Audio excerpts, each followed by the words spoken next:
Listo. Entonces, para comentarles así con información un poco más general, el taller ya se encuentra publicado, no sé si han revisado el repositorio.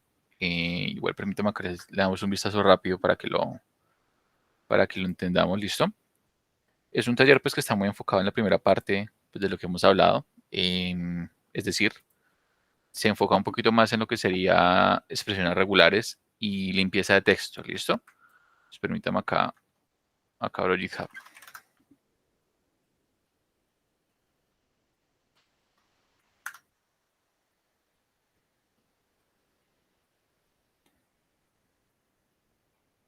Listo, entonces,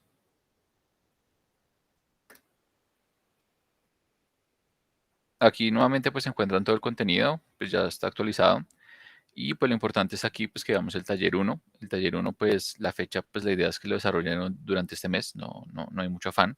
Igual creo que al final la consolidación de las notas pues va a ser después de la electiva 2. Entonces pues ahí no hay problema que nos extendamos hasta el 31 de octubre, ¿listo?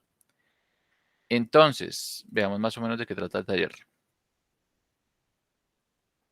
Y creo que me quedó enlazado fue en el notebook 8, pero bueno, ahí luego lo arreglo. Aquí encuentran el taller, se encuentra como taller uno. Y es un taller que pues, va a estar más pensado en expresiones regulares, que ustedes extraigan información a partir de textos. Y pues en lo otro que sería pues al final una parte de limpieza de textos, que ustedes implementen una función de limpieza de textos, seguramente con algunas cositas que ya hemos visto y pues con algunas que de pronto nos faltan por ver, ¿listo? Entonces, los puntos, digamos que son, me parece que son 7. Básicamente los puntos, la idea es que ustedes implementen una expresión regular para extraer información de un caso en específico. Por ejemplo, el primer caso es que ustedes extraigan las URLs a partir de los textos, listo, cualquier tipo de URL. Luego una para direcciones IP. Entonces, prácticamente que ustedes puedan extraer cualquier dirección IP versión 4 en cualquier texto con una expresión regular. Luego para direcciones de Bogotá, entonces la idea es que ustedes analicen un poquito pues cómo están estructuradas estas direcciones para que escriban una expresión regular. ¿Listo? Luego una para matrículas de carros. Esto se parece bastante a la que hicimos, pero pues la idea es que la validen y la prueben aquí para que funcione en cualquier caso. Otra para fechas, que ustedes analicen un poco el contenido de cómo son las fechas que se ven en cada uno de estos casos y pues que los puedan extraer. Y correos académicos en Colombia, que aquí ustedes puedan directamente extraer cualquier correo, pues que sea un correo específicamente académico, ¿listo? O sea, tiene que ser exclusivamente académico, no puede ser un correo personal. Y la última, pues ya es esta función de preprocesamiento, donde implementen pues estos pasos para limpiar cualquier texto. Aquí la idea es que ustedes sigan estos pasos de limpieza de textos y al final implementen la función de preprocesamiento. Si alguno quiere hacer una clase o lo quiere modificar, no hay problema. La idea más que todo es que se vea que a partir de varios textos ustedes obtengan un texto más limpio. Esa va a ser la idea pues de ese punto, ¿listo? Obviamente pues siguiendo estos pasos que pues seguramente ya serán familiares para ustedes pues en mayor parte, ¿no? Entonces, no sé si tengan alguna pregunta de este taller.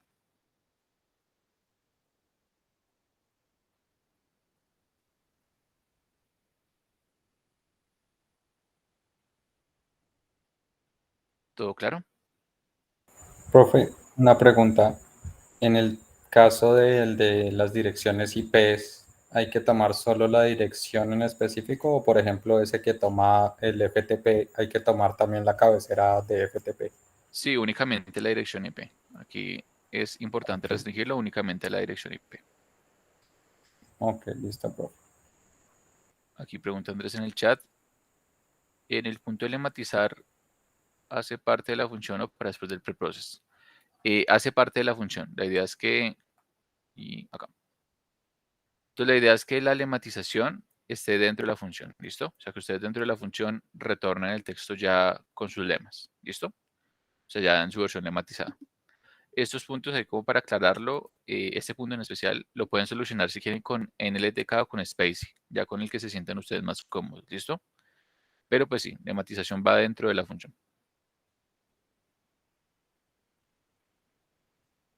No sé si tengan alguna otra pregunta.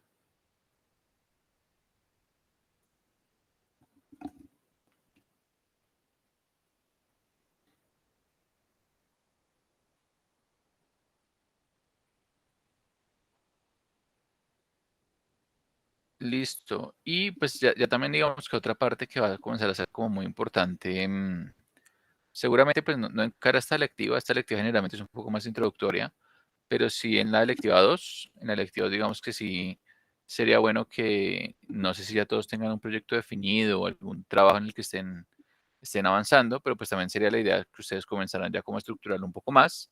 De pronto, y también para que recordemos pues las notas de esta electiva, la última sesión de esta electiva, la idea es que ustedes hagan como una presentación de lo que están trabajando, o sea, más o menos que ustedes muestren lo que están haciendo y pues seguramente pues al menos la idea o donde me gustaría que ustedes llegaran es que mostraran pues algunas de las herramientas que estamos usando, algunas de las técnicas que hemos aprendido en esta electiva, para que ustedes más o menos muestren cómo se conecta, de pronto qué cosas podrían hacer con su tesis o el proyecto donde estén trabajando. ¿Listo? Entonces, digamos que eso sería como la idea para la última sesión de esta lectiva 1. Entonces, pues también para que lo vayan preparando, es decir, vayan preparando para los que están en maestría de pronto, pues sus proyectos, al menos una presentación de qué es lo que están actualmente haciendo, qué relación tienen con procesamiento de lenguaje natural y pues de pronto si ya tienen como un plan o han comenzado a hacer algo, de pronto pues también ver un poco pues ese avance, ¿no? Como de las herramientas que se están viendo o de las técnicas que de pronto hemos visto, si han usado alguna o si planean usar alguna, pues de pronto ahí podrían comentarlo, que es como la idea de esa última presentación, ¿listo? Eso pues nuevamente para la última sesión de clases que tengamos. Esa sesión seguramente pues la haremos. Entonces la idea es que cuadremos esa sesión en un espacio que nos coincida, pues ya acabado las fechas que tenemos. Recuerden que tenemos una clase pendiente que hubo un sábado que no pudimos tener. Entonces la idea es que esa sesión pues la coordinemos, ¿listo? Coordinemos pues una fecha y pues que nos reunamos para que ustedes presenten esos avances. También para los que de pronto son de pregrado y si no están en algún proyecto, igual pues tampoco hay problema. Otra opción que también les planteo es de pronto si les interesa algún artículo científico relacionado con procesamiento de lenguaje natural, y lo podemos pues de pronto mirar. Entonces puede ser una presentación en torno a un artículo de su interés, obviamente pues en temática de procesamiento de lenguaje natural. Y pues si tienen cualquier duda, pues igual ahí también me pueden ir comentando por privado, ¿listo? Entonces, no sé si quedó claro ese tema de la presentación. Igual, pues yo creo que los lineamientos se los voy a dejar ahí en el repo, seguramente aquí en la parte de entregables. Permítame que me vuelvo. Aquí en la parte de entregables seguramente les ponga como las instrucciones de lo que deberían hacer, ¿listo? Pues nuevamente, para los que tienen tesis, para los que aún no tienen, si están en pregrado y aún no tienen proyecto, o bueno, no están trabajando en algo en específico, pues también hay opciones. Pero pues la idea también es que tengamos eso para la última sesión, ¿listo? Entonces, no sé si quedó claro lo que comenté.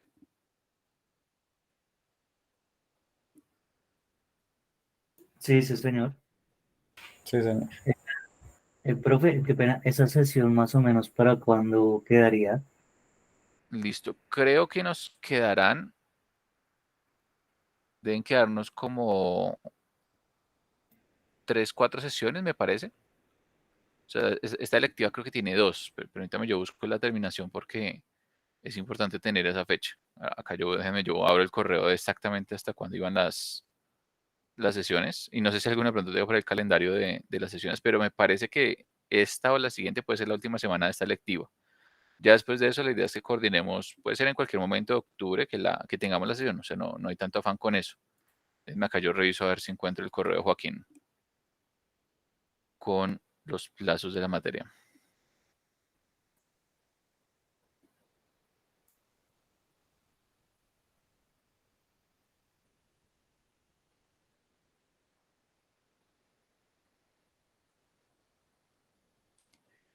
Según tengo acá, iríamos hasta el 14, es decir, si nos quedan 2 semanas, ¿no? O sea, esta semana y la siguiente. Entonces, pues después de esa, podríamos cualquier momento de octubre cuadrar y tener la siguiente sesión. ¿Listo? Sí, Ah, vale, seguramente pues quedarían. al final la cuadramos. O sea, en las últimas sesiones la cuadramos. Vale, listo. O sea, quedaría más o menos para finales de octubre también la sesión con la otra entrega, ¿sí? Exacto. Del proyecto. Listo, listo. Listo. Listo. Entonces, bueno, entonces nos quedan prácticamente 2 semanas. Yo creo que estamos bastante bien de tiempo. Y pues ya digamos que lo que nos queda del curso va un poquito más enfocado a lo que sería Machine Learning. Entonces aquí ya comienza como a entrar lo interesante. Digamos que esta primera parte del curso nuevamente son cosas un poco más de lo que yo digo como tecnicismos. Es importante saberlas, al menos que ustedes vean como que es un token, que es la limpieza, que es normalizar texto. Realmente digamos que hasta este punto la parte de procesamiento del lenguaje natural no ha sido muy compleja. Si bien ustedes lo sabrán, creo que la mayor parte, así como teórica que hemos visto de pronto fue la sesión pasada con los embeddings, pero pues ya de ahí en adelante como que se comienza a tomar un poquito pues más rigurosidad en las cosas, ¿no? Más tipos de cosas, por así decirlo, a nivel matemático, o sea, ya más funciones probabilísticas, modelos de machine learning y demás.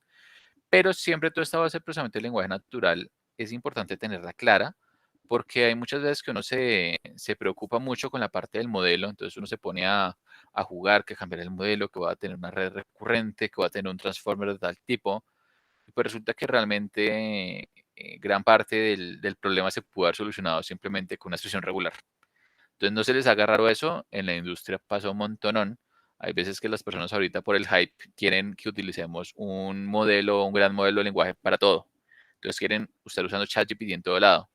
Y resulta que el problema era algo tan sencillo como análisis de sentimientos, ver si un texto es positivo o negativo.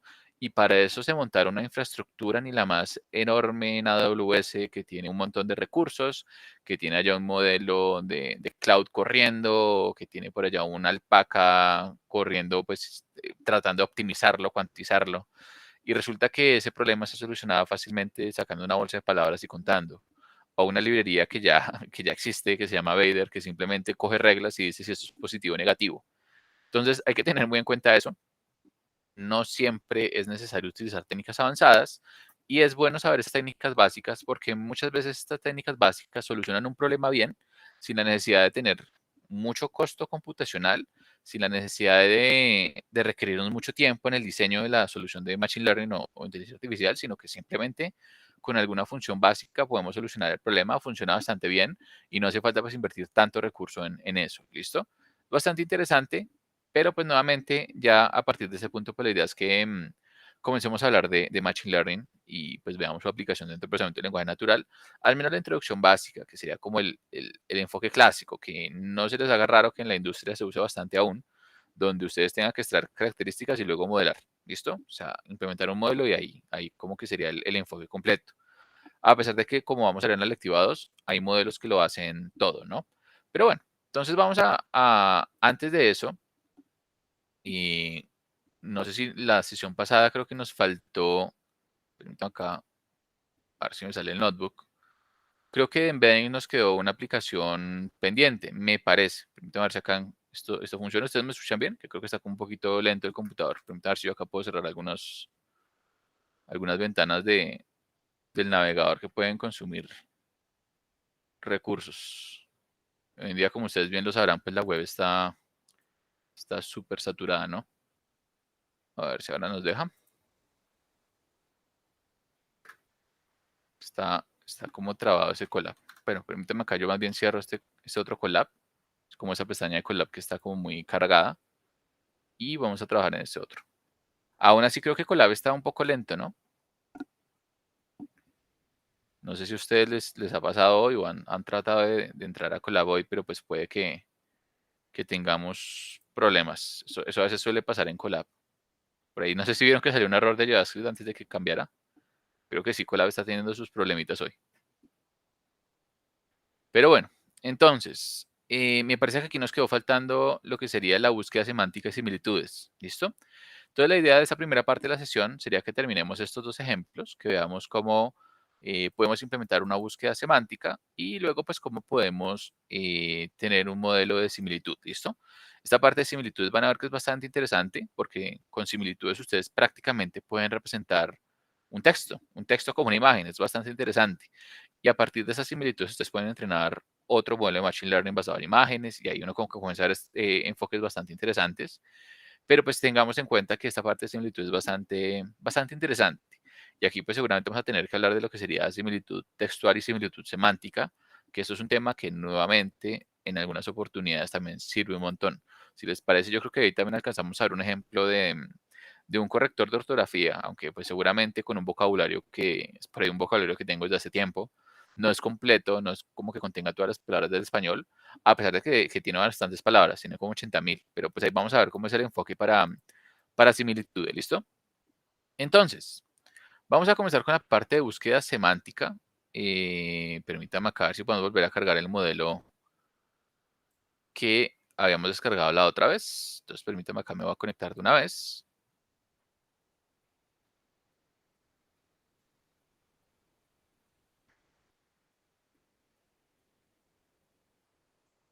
Listo, yo creo que se está conectando a Drive.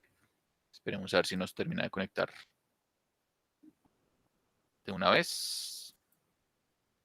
Listo, ahí ya está Drive. Listo, entonces voy a dejar acá corriendo esto para volver a cargar el... Ah, bueno, que aquí creo que nos tocaba era no usar el modelo que estaba en Drive, sino creo que por recursos de lo que nos da Colab de forma gratuita, no me alcanzaba a cargar el modelo de Facebook, el de vectores de tamaño 300. Entonces nos tocó usar el de Twitter de tamaño 100, que funcionaba un poco mejor, ¿no? Aunque pues tengan en cuenta que entre más pequeño sea el tamaño del embedding o el vector, el modelo pues va a funcionar peor, ¿listo? Entre menos dimensiones yo tenga en el embedding, pues me captura menos información. Eso pues es una relación ahí como inversa, ¿no? Menor tamaño, perdón, directa. Menor tamaño, menor información. Mayor tamaño, más información. Es como lo que uno esperaría. Aunque pues entre mayor tamaño que yo tenga el modelo, pues lo que vamos a ver es que el modelo ocupa mucho más espacio en el disco. Entonces eso es algo que puede ocurrir, ¿listo? Entonces, nuevamente recapitulando, recuerden que con este API, que esto viene desde Gensim, con este API yo puedo descargar un modelo, ¿listo? Entonces, desde este API yo puedo descargar fácilmente un modelo.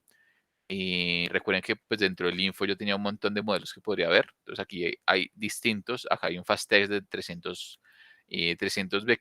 dimensiones de vector, también habíamos encontrado. Pero pues nuevamente, seguramente esos modelos pesan un poco más, ¿no? Y también pues estamos viendo el ejemplo pues que yo puedo descargar un modelo completo desde FastText, por ejemplo, y cargarlo. Ese modelo funciona bastante bien, pero pues como ustedes lo pudieron ver, utiliza ya cargada en memoria más de 12 gigas de RAM, ¿no? Entonces es un modelo que es bastante pesado. Y pues ya si ustedes tienen en su equipo tienen más recursos para trabajar con eso, pues de pronto lo podrían usar, ¿listo? Acá pues nuevamente pues tengamos en cuenta que pues el recurso gratuito de Colab no nos sirve, ¿no? Al menos pues si lo tenemos gratuito. Si ustedes pagan un Colab Pro o pagan ya unidades de cómputo, que de hecho no sé si ustedes lo sabían, pero el tema de Colab Pro lo cambiaron. Si lo habían escuchado, no habían escuchado hablar sobre eso. De acá si encuentro la monetización, creo que es aquí en Settings. Aquí. Si habían escuchado hablar de esto, ¿recuerdan antes cómo era Colab Pro contra lo que es ahorita? ¿O nunca les interesó esta parte? Creo que ahora mejoraron las tarjetas que ofrecen hasta a 100 y más memoria. Ahora lo que pasa y lo que pasaba antes es que antes uno pagaba un servicio mensual. Entonces uno pagaba mensualmente, parece que eran como $10, más o menos. Y por los $10 uno tenía acceso a máquinas de mejores recursos, que pues eran mejores que las que venían acá, aunque uno no podía configurarlas. O sea, eran máquinas tipo con hasta 64 gigas de RAM y tenían mejores accesos a tarjetas gráficas, pero uno pagaba fijo. Entonces, un modelo de suscripción. Ustedes pagaban la suscripción y ustedes podían usar lo que ustedes quisieran en el pago Pro. Google, ¿qué pasó? Google encontró que ese tipo de modelo, ese tipo de monetización, había mucha gente que lo estaba explotando y pues tiene sentido. O sea, uno pues paga poquito, paga $10, que realmente no es mucho, y uno accede a unas máquinas que si ustedes se van a cualquier nube, esas máquinas pues eran muy, muy costosas porque tenían tarjetas gráficas, eran prácticamente servidores con 64 gigas de RAM y pues la gente aquí estaba pagando muy poco y estaban pues aprovechando esos recursos prácticamente todo el tiempo. ¿Qué pasó? Pues Google cambió ese plan de monetización. Ahora lo que ellos dan son unidades de cómputo. Esto es unidades de cómputo, por ejemplo, este Pay as you go, prácticamente es yo voy a pagar por lo que use. Es tal cual como funciona la nube de Google. ¿Cuántas unidades tengo? Y pues obviamente esto va a ser más caro. También está el plan de suscripción que estaba antes, pero pues ya no es lo mismo de antes. O sea, este plan de suscripción que son como $10 más o menos, este plan de $10, ahora pues estoy pagando por adelantado lo máximo que puedo usar. Entonces yo en el mes máximo puedo usar 100 unidades de cómputo, ¿listo? Que eso se traduce en la CPU, en la GPU y en un montón de cosas. Entonces ya hoy en día realmente usar Colab o irse a alguna nube, por ejemplo GCP o AWS, da lo mismo, ¿listo? Entonces, antiguamente era hasta rentable usar Colab Pro, aunque pues obviamente ustedes como saben Google pues es una empresa, no pueden perder dinero y pues lo cambiaron, ¿no? Entonces, hoy en día mi recomendación, pues si están aprendiendo cosas, de pronto pueden pagar Colab Pro si quieren más recursos, quieren acceder a más recursos, pero pues si ya quieren algo más personalizado, pues la idea es que cuesta lo mismo, se pueden ir a Google Cloud o se pueden ir a cualquier nube y va a dar exactamente igual, ¿listo? Entonces, listo, aquí ya terminó de cargar el modelo. Entonces, volvamos acá a la parte del final y vamos a montar pues, lo que sería un motor de búsqueda semántica, ¿listo? Entonces, ¿a qué hace referencia la búsqueda semántica? Yo voy a buscar por conceptos, ¿listo? Esta parte es importantísima porque esto lo vamos a retomar más adelante cuando hablemos de los vector databases. Los vector databases o los vector stores son una de las cosas más importantes que hay hoy en día para desarrollar aplicaciones con grandes modelos de lenguaje, ¿listo? Es decir, seguramente cuando estemos hablando por allá de LangChain y estas herramientas un poco más modernas, van a ver que uno de los componentes que uno dice es como eso es fundamental, es lo que nosotros llamamos un vector store, ¿listo? Eso ayuda bastante a que ustedes cualquier modelo de lenguaje le incorporen un mecanismo de memoria un poco más robusto, que tengan memorias, pues por así decirlo, más longevas, más grandes, ya una base de datos propiamente hablándola. Y pues es bastante interesante pues ver cómo funciona. Es bastante interesante pues al menos entender y ver cómo funciona, ¿listo? Entonces, les comento más o menos cuál va a ser la idea de esto, porque es algo bastante interesante. De antemano, aún no vamos a ver las bases de datos de vectores, pero si les interesa ir profundizando, hay herramientas como Face. Si alguno quiere probarla desde ahora, pues digamos que estaría bastante bien. Aunque estas herramientas, tanto Face, hay otra llamada Chroma, permítanme que les muestro ChromaDB. ChromaDB es otra alternativa. Listo, es otra vector database. Y por aquí van a ver que existe otra llamada LanceDB. Son como las tres más populares. ¿Qué son estas bases de datos? Tanto Face como Chroma como Lance prácticamente se especializan en guardar, que no me gusta tanto Face. Face es la más popular, es de Facebook, pero no tienen tan buena documentación y aunque al final de cuentas uno desde LangChain las usa de la misma forma, o sea, uno simplemente dice quiero esta o esta, no cambia mucho, es como si ustedes estuvieran usando un ORM, pero sobre Vector Database, que es algo bastante genial. Pero aquí sí se muestra un poco el enfoque. Fíjense que en un Vector Database, en este caso en ChromaDB, lo que uno suele hacer es, bueno, aquí esto está muy enfocado en modelos de lenguaje, porque hoy en día lo que les decía, esto es lo que hoy en día todo el mundo quiere, ¿listo? Todo el mundo quiere hablar de esto, pero es importante entender pues cuál es la idea básica de estos vector databases. Eso es lo que uno habla de la búsqueda semántica, eso no es nuevo. La búsqueda semántica se lleva hablando, se lleva implementando más o menos como desde los 90, ¿listo? Seguramente uno de los últimos modelos que vamos a ver en esta lectiva, que es el modelo de tópicos, Latent Semantic Analysis, que es como uno de los más clásicos, trata de solucionar este problema. Y de hecho no se les haga raro que uno pueda crear una base de datos de embeddings, un vector store, a partir de modelos clásicos. O sea, eso es algo totalmente viable. Y uno puede ahorrarse bastante recursos si uno utiliza otro tipo de embedding. ¿Listo? Pero bueno, ¿cuál va a ser la idea? Acá olviden este LLM Context Window, o sea, no vamos a pensar tanto en un LLM. Fíjense, aquí nos hablan como un Gen Embedding o cosas así muy avanzadas, pero pues prácticamente lo que uno suele hacer es, yo tengo una base de datos, en la base de datos yo voy a tener documentos, los documentos son textos, y esos textos yo los puedo codificar pues de forma numérica, con un embedding, ¿listo? El embedding nuevamente aquí pues se presenta como un embedding, pues de forma general, pero pues lo que les decía, puede ser un embedding clásico, un embedding de Word2Vec, un embedding de FastText, puede ser cualquier embedding, inclusive embeddings de lo más moderno, ¿listo?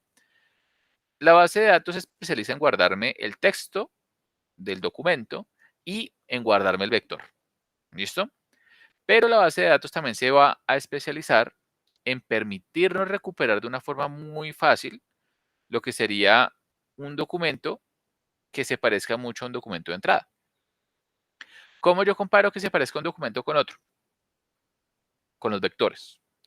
Los vectores junto una medida de similitud. ¿Listo?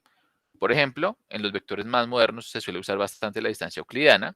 En los vectores o en los embeddings más clásicos se suele usar mucho la distancia coseno. ¿Listo? Pero prácticamente yo cojo una medida de similitud, es decir, yo tengo una consulta que es un texto. Yo tengo documentos que son un texto. Ambos se representan como vectores. Yo tengo un vector de entrada y un vector de los que están acá adentro. Y yo comparo una medida de similitud entre esos dos para tratar de recuperar los que más se parezcan. ¿Listo? De hecho, si ustedes recuerdan, hicimos algo medio parecido cuando hablábamos de el resumen extractivo de texto con TF y DF, donde prácticamente teníamos un TF y DF, y sacamos las normas euclidianas de cada vector y los ordenábamos. Acá va a ser algo similar, pero no solamente va a ser sacar la norma de un vector, solamente un vector, por ejemplo, del primer documento, del segundo y demás, sino que yo hago, por ejemplo, en el caso de la norma euclidiana, es la resta entre el vector de query contra cada uno de los vectores de la base de datos. Y a esos vectores les saco la norma. Eso me da una norma euclidiana. ¿Qué tan cercano, qué tan parecido es el vector de entrada contra cada uno de los documentos de la base de datos? Nuevamente, las bases de datos de vectores hacen eso de forma automática, lo hacen de una forma un poco pues, más optimizada. O sea, esto ya por abajo tiene rutinas en C++, en C. Si ustedes miran la documentación, por ejemplo, Face, uno ve Face y la mayor parte de Face es CUDA, C++, C. O sea, son lenguajes de bajo nivel porque las operaciones de similitud las tratan de hacer bastante eficientes. ¿Listo? Pero pues nuevamente, esto que vamos a ver de búsqueda semántica no es nuevo. Vamos a implementar un motor así muy básico en Python con NumPy. O sea, no nos vamos a complicar tanto aún. Pero para que lo tengan en cuenta, seguramente por allá en la lectiva 2 pues cambiemos un poco el paradigma y comencemos a hablar pues más de esto, ¿no? O sea, ya no estaremos hablando solamente de, de lo que sería pues NumPy, sino ya propiamente hablándolo como una base de datos pues de vectores, que esto es lo que normalmente se usa con los grandes modelos de lenguaje. ¿Listo?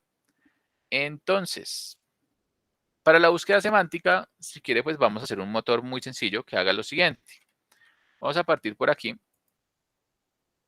voy a crear acá lo que sería, por ejemplo, la base de datos. Entonces, mi database, voy a crear una forma tan sencilla que va a ser algo de este estilo. Voy a crear acá algo así. Entonces tengo la base de datos y voy a poner distintos tipos de temáticas. Si quiere, vamos a poner acá una temática de pronto deportes. Entonces, busquemos noticias, news, a ver qué nos sale. News y tomemos algunas temáticas. Entonces, esto es algo más como, bueno, no sé, esto es como de actualidad, pero vamos a ver. No sé si ustedes tengan algún sitio que dé como un párrafo así de resumen de noticias. Yo creo que hay varios, pero bueno, si quieren, cojamos los títulos. Voy a coger este título. Aunque creo que el modelo estaba en... Sí, nuestro modelo está en inglés, ¿no? Entonces vamos a buscar más bien unas noticias en inglés. Entonces, no sé qué sitio conozcan de noticias. De pronto, no sé si digamos que está Yahoo News. Yahoo Noticias, pero está en... Aquí. Y no quiero noticias en español. Bueno, entonces tomemos este texto acá. Pero bueno, este también me parece bueno, BBC.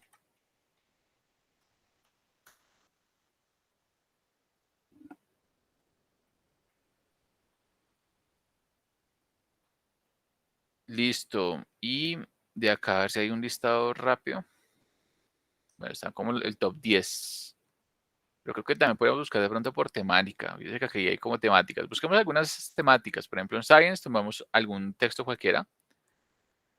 Y cojamos de pronto este de acá. Entonces voy a tomar acá esta descripción. Y ese va a ser nuestro primer documento. ¿Listo? Entonces vamos a tomar acá esto como el primer documento. De hecho, bajarlo acá con 3 comillas, indicando que acá tengo el primer texto. Listo. Vamos por el segundo texto. Entonces voy a buscar acá otro texto. Permíteme acá donde voy a cerrar todas las otras pestañas. Y vamos a tomar uno de pronto de tecnología, a ver qué hay en tecnología. Puede ser esto de Elon Musk. Voy a tomar acá el resumen y vamos a ponerlo acá como segundo documento. Y si les parece, tomemos otros dos. Y no sé si alguno tiene por ahí algún texto de noticias, lo puede coger, lo puede pegar ahí en el chat del Meet. Y ahí armamos nuestra pequeña base de datos. Voy a tomar uno de economía y nuevamente, si alguno tiene algún texto por ahí, lo usamos. Voy a coger acá uno de pronto este de oil. Listo. Acá tengo otro texto. Y me faltaría otro. Vamos a ver qué otra categoría nos puede servir. De pronto, de la guerra. Tomemos esto acá, ¿listo? Y va a pegarlo por acá. Listo. Entonces aquí tenemos nuestros textos, ¿listo? Ahora, ¿qué voy a hacer? Voy a codificar estos textos con el modelo. Entonces, yo tengo el modelo, que es prácticamente unos vectores, y me permite codificar cada texto, ¿no? De hecho, pues esa es mi base de datos, ese es mi DB. Pero antes de hacer esa codificación, voy a tokenizar, ¿listo? Voy a sacar palabra por palabra todos estos textos para tener el resultado final. Entonces, ¿en qué sería eso de tokenizar? Entonces, voy a hacer lo siguiente. Vamos a hacerlo desde NLTK. Entonces, from nltk.tokenize import word tokenize. Y adicional a esto, vamos a importar NLTK, de hecho, dejarlo acá al inicio, y vamos a hacer un nltk.download de punct,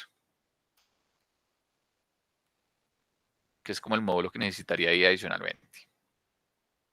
Algo que también podría probar es quitar stop words, o sea, preprocesar esos textos para armar la búsqueda semántica, pero por el momento hagámoslo pues más crudo, ¿no? Entonces vamos a probarlo simplemente con el punct, sin mayor complicación. Y de hecho yo creo que también, si valdría la pena hacer el Unicode, pues no sea que salga aquí algún nombre de alguna persona rara y que no se pueda codificar.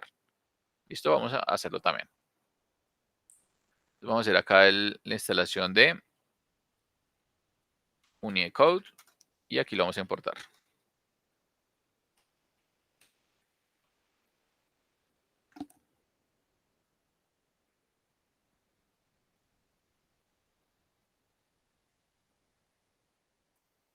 Listo. Entonces aquí creo que ya importamos Unicode. Listo. Entonces vamos a ir acá y vamos a tokenizar estos textos. Entonces lo primero, voy a tener aquí la base de datos normalizada. Entonces db-norm va a ser un map Unicode aplicado sobre db. ¿Listo? Y luego lo que vamos a hacer es tokenizar. Entonces db-token va a ser igual a un map de un lambda documento word tokenize, aunque por defecto como lo hace en inglés, más bien no pongamos el lambda, simplemente un map de word tokenize aplicado sobre db-norm para que me normalice el texto. ¿Listo? Y esto lo va a convertir en una lista ya que es el resultado final para que veamos qué nos quedó. Entonces, como pueden ver, yo ahí tengo el texto pues ya pues tokenizado, ¿no? Token por token. Listo. Y ahora viene directamente la parte pues más interesante. Entonces voy a crear una función llamada embed. ¿Listo? Este embed va a partir de un documento y de un modelo. ¿Listo? El documento va a ser una lista de string y el modelo va a ser un modelo de Jensen. ¿Listo? En este caso, miremos el tipo del modelo. Pero estos son los vectores. De hecho, llamémoslo W.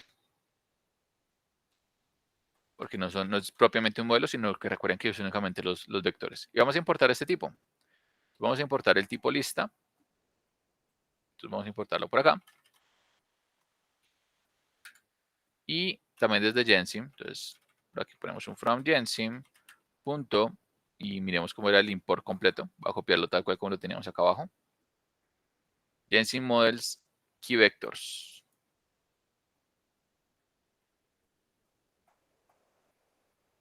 Vamos a importar por acá esto. Y ahí lo tenemos. Entonces vamos a importar lo que sería aquí vectors. Y adicionalmente, como una estructura para que tengamos de tipo, pues lo que sería un arreglo en NumPy. Entonces, from NumPy hay un módulo typing, por si alguno no lo conocía, y vamos a importar lo que sería el ArrayLike, que es como una estructura que define cualquier arreglo de NumPy. ¿Listo? Es la definición general de lo que es un arreglo de NumPy. Y vamos a definir esta función. Entonces, los word vectors van a ser un key vector, o sea, es un key vectors, y eso nos va a retornar un ArrayLike. ¿Listo? Se nos va a retornar un arreglo en NumPy. Ahora, para mí, ¿qué va a ser el arreglo en NumPy? O sea, ¿qué es lo que va a hacer esa matriz? Y aquí es importante, pues entender eso. Por un lado, del modelo, fíjense aquí el modelo, yo puedo decirle que nos diga, pues más o menos, cuántos o qué tamaño de vector, qué tamaño de vectores tiene. Entonces, por un lado, ustedes pueden ver la longitud del modelo. Eso nos va a decir el tamaño del vocabulario, ¿listo? Pero del modelo ustedes pueden saber su dimensión. Esto creo que es el dimension, creo que aquí está mapeado. Esto creo que como lo han cambiado. A ver si sale de otra forma. Porque hay una forma directamente de saber qué tamaño tienen esos vectores. A ver si por aquí lo veo, si no lo hacemos de otra forma.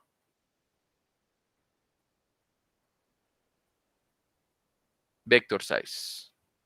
Es que esto lo han cambiado. Antes era embedding dim, ahora es vector size, ¿listo? Entonces vamos a sacar lo que sería la matriz resultante. Entonces mi dbmat va a ser un np. Bajarlo como un empty inicialmente. Y le voy a poner un tamaño de la longitud de, y acá en vez de pasar el documento pasamos el corpus, que sería una lista de strings, que es lo que ya teníamos arriba, y los word vectors que voy a calcular, ¿listo? Entonces mi matriz va a ser una matriz de la longitud de corpus, o sea, cuántos documentos yo tengo que codificar, por lo que sería el w.vectorSize. ¿Listo? Con eso yo armo mi matriz, que es la matriz que voy a retornar. Pero ¿cómo voy a construir esta matriz? Y aquí entra por lo interesante. Entonces, lo que voy a hacer es, voy a iterar for docid en lo que sería, de hecho, iteramos sobre los dos, sobre id documento enumerate. Lo que sería corpus. ¿Listo? Voy a hacer lo siguiente. Entonces, aquí es importante. Yo tengo que sacar un vector por cada documento. ¿Listo? Entonces, yo voy a sacar acá lo que serían los vectores de todo el documento, que serían un w sobre el documento, o sea, sobre todas sus palabras. ¿Listo? Ahora, sobre todos esos vectores que obtuve aquí, voy a hacer lo siguiente. A la matriz resultante en la fila I, en todas las columnas, aunque eso es redundante, o sea, en la fila I, y ID, mejor dicho, de hecho, dejémosla I que queda más claro. En la fila I le voy a poner los vectores .min axis igual a 0. Voy a promediar todos los vectores de palabra para todo un documento. ¿Listo? O sea, por cada documento, por cada palabra, mejor dicho, de un documento, saco todos sus vectores y luego los promedio en un único vector. Eso es lo que está haciendo esta función de acá. Y eso pues, nos va a dar la matriz de embedding. Vamos a ver si nos funciona. Puede que por ahí haya alguna palabra que tenga error, pero vamos a probarlo. Entonces vamos a sacar acá el resultado. Entonces aquí lo que sería mi dbmat sería la función embed de el corpus con el modelo. Vamos a ver si nos genera algún error. Y creo que no se llama corpus, se llama dbtoken.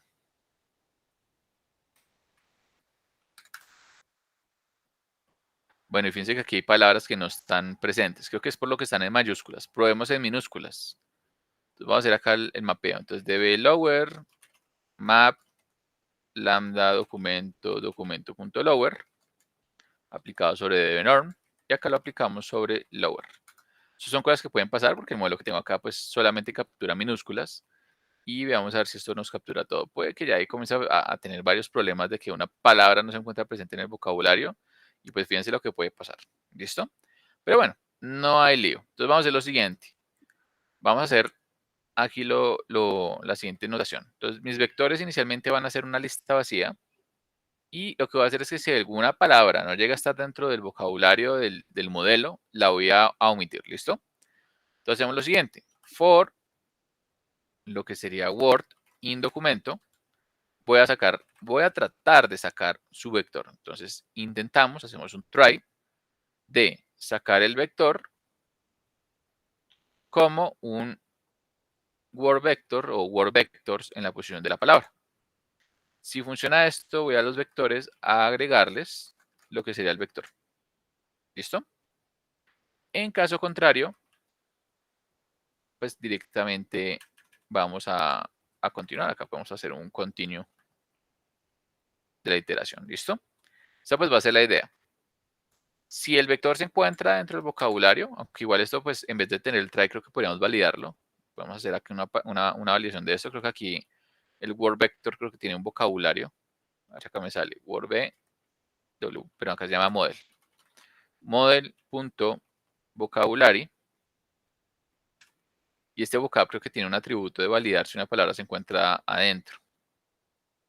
Veamos el vocab cómo sale. Es que eso es un objeto vocabulario. Y fíjense que lo han cambiado en Gensim. Lástima. Ahora creo que eso lo ha cambiado a key to index, según esto. Entonces fíjense que eso ha cambiado. Antiguamente en este objeto vocabulario se encontraba como mapeado todo el vocabulario del modelo, pero esto lo han cambiado. Entonces, fíjense que ahora es con un key to index. Y bueno, este key to index es un diccionario básico de Python. Pues también es más fácil de manipular. Antiguamente era un objeto de Jensen que era un poquito complicado, pero bueno, hagámoslo con esto. En vez del try y el except, hagamos lo siguiente. Entonces vamos a hacer acá un si la palabra se encuentra en model.keyToIndex. ¿Listo? Entonces voy a hacer lo siguiente. En caso contrario, pues no hago nada. ¿Listo? Esa pues es la idea de lo que estamos extrayendo ahí. Y acá no es model, sino word vector. Listo. Y ya no puedo promediar de esta forma, sino que ahora lo que me toca hacer es directamente sumar. ¿Listo? Entonces, lo que podría hacer acá es de pronto aplicar la función sum sobre los vectores, sabiendo que todos son arreglos de NumPy. Y podríamos dividir sobre el número de vectores, la len de vectores. ¿Listo?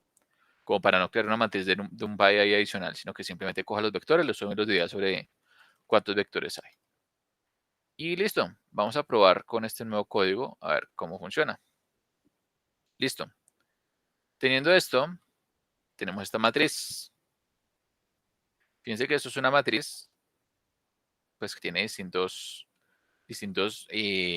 números, ¿no? Esos son los números del embedding. Aquí lo interesante es saber qué tamaño tiene esa matriz. ¿Qué tamaño tiene esa matriz al final de cuentas? Tenemos 4 documentos y tenemos 100 columnas, que son pues, las dimensiones del embedding. ¿Esto qué quiere decir? Que nos quedamos por cada documento con un vector de tamaño 100. ¿Listo? O sea, por cada uno de los 4 documentos tengo un vector de tamaño 100, que es lo que yo tengo mapeado acá en este caso. Ahora, donde viene pues lo interesante, la búsqueda semántica. Entonces, ¿cómo hacemos la búsqueda semántica? Yo quiero encontrar algo que se parezca bastante a esto. Entonces, digamos que este va a ser mi query. Generalmente se le encuentra como query, es como el vector que yo voy a estar comparando contra los otros vectores de la base de datos. Entonces, voy a hacer acá un ejemplo. Vamos aquí como the war between Russia and Ukraine is bad. ¿Listo? O algo más técnico, como scares me a lot. Vamos a ver si con este vector encontramos algo dentro de los documentos originales, pues que se le parezca. ¿Listo? Recordemos que por posición teníamos pues ya el resultado mapeado, pero pues vamos a ver cómo nos da con esta consulta. Fíjense que esto es un texto que yo escribí. No estoy buscando sobre el mismo conjunto de datos, sino que yo escribí un texto totalmente nuevo y vamos a ver si de forma semántica se encuentra algo relacionado, que es algo bastante interesante. Entonces tengo este query. Vamos ahora a mapear ese query a lo que sería tokens. Entonces, query token. Voy a dejarlo de esta forma. Query.split. Y lo mostramos. Entonces, ¿qué es este query token? Fíjense que ya tengo pues la matriz tokenizada. ¿Listo? Ahora voy a sacar acá lo que sería el dbQuery. ¿Listo? Entonces, dbQuery, pero acá lo he llamado como dbmat. Pongámosle acá el query mat. Entonces, el query mat sería la función embed, nuevamente, del query token, que sería el nuevo texto pues tokenizado, y lo mapeamos con el modelo. Eso nos va a dar este resultado, ¿listo? Entonces ahí lo que yo tengo es un nuevo vector, si ustedes miran el tamaño, este es un vector de tamaño 1 por 100, donde tenemos pues el vector de la codificación de este texto, ¿listo? O sea, el promedio de los vectores de cada palabra. Entonces ahí tengo pues un embedding de la query. Entonces finalmente tengo dos cosas. La base de datos, que son 4 documentos por 100, y este vector que es de 1 por 100. Ahora la idea va a ser, yo voy a coger este vector de acá de 1 por 100 y lo voy a comparar contra cada uno de esos 4 documentos que tengo acá. ¿Con qué? Con alguna métrica de similitud. Convencionalmente se utiliza algo como la distancia euclidiana, vamos a importar las dos, o la similitud coseno. Vamos a importarlas por acá. Entonces vamos a hacerlo acá. From sklearn. Van a ver dentro del módulo de metrics, que hay un módulo llamado pairwise. Y aquí ustedes encuentran la distancia euclidiana y la similitud coseno. ¿Listo? Recuerden que estas las habíamos visto cuando hablamos de TF y DF. Si recuerdan que TF y DF con similitud coseno ya funcionaba un poco mejor, que era como una ventaja. Vamos a ver cómo nos funciona directamente desde estos nuevos embeddings, que ya no son TF y DF, sino que son embeddings directamente de Word2Vec o de un modelo similar. En este caso creo que será un Globe, ¿listo? Pero vamos a probarlo. Entonces voy a hacer lo siguiente. Entonces las similitudes voy a tomarlas como cosine similarity, que era la que mejor nos funcionó con TF y DF, entre mi query mat y mi dbmat.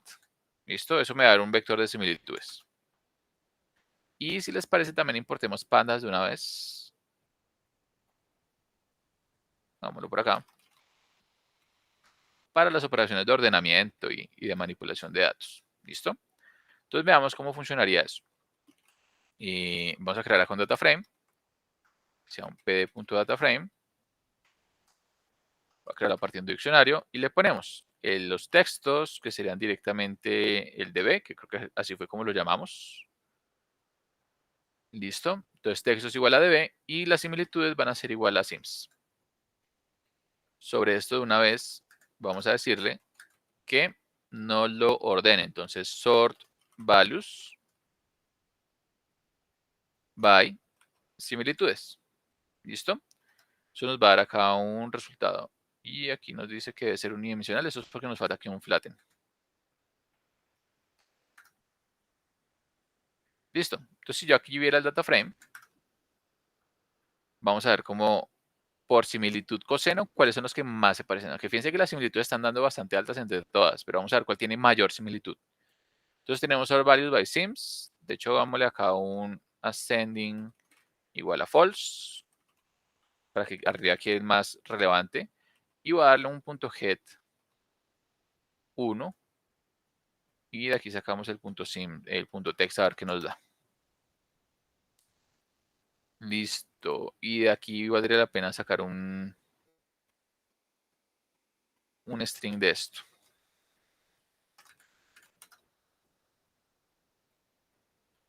Listo, aunque ahí está dando como el número 3. Permítame acá, punto head1. Y acá démosle un punto text, punto ilog 0.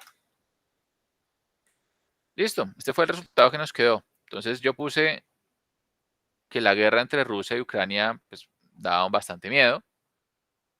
Y pues fíjense que aquí es como la noticia que tiene que ver con respecto a Rusia, ¿no? Rusia y Ucrania. Russian attack on the village of Ryosa, southeast of Kharkiv, creo. Has killed at least tanta gente. Y bueno, esa es la noticia que teníamos. Probemos con otro texto. Entonces, ¿qué otros textos teníamos? A ver, obviamente voy a escribirlo en lenguaje natural yo en la consulta, pero la idea es encontrar texto similar. Por ejemplo, pongamos un texto ahí muy sencillo de Elon Musk, a ver si recuperamos algo de ese estilo. Pongamos como Elon Musk is the richest man alive on Earth. A ver qué nos sale con esto. Veamos cómo nos da las similitudes. Y pues como lo pueden ver, de forma semántica, aunque la noticia pues, no tenga todas las palabras que yo tenía originalmente, tiene que ver con Elon Musk, ¿no? Entonces aquí nos habla de Elon Musk, de que es un billonario, y pues a pesar de que el texto no es exactamente lo mismo, creo que de similitud creo que tiene directamente Elon Musk las dos palabras nomás, pero el resto fíjense que en la búsqueda semántica nos encuentra pues textos que se parecen bastante, ¿listo? Entonces, esto es bastante interesante, el tema de los embeddings. Fíjense que acá captura relaciones semánticas, o sea, a nivel de temática. Si quieren, hagamos un último ejemplo. Pongamos otro de...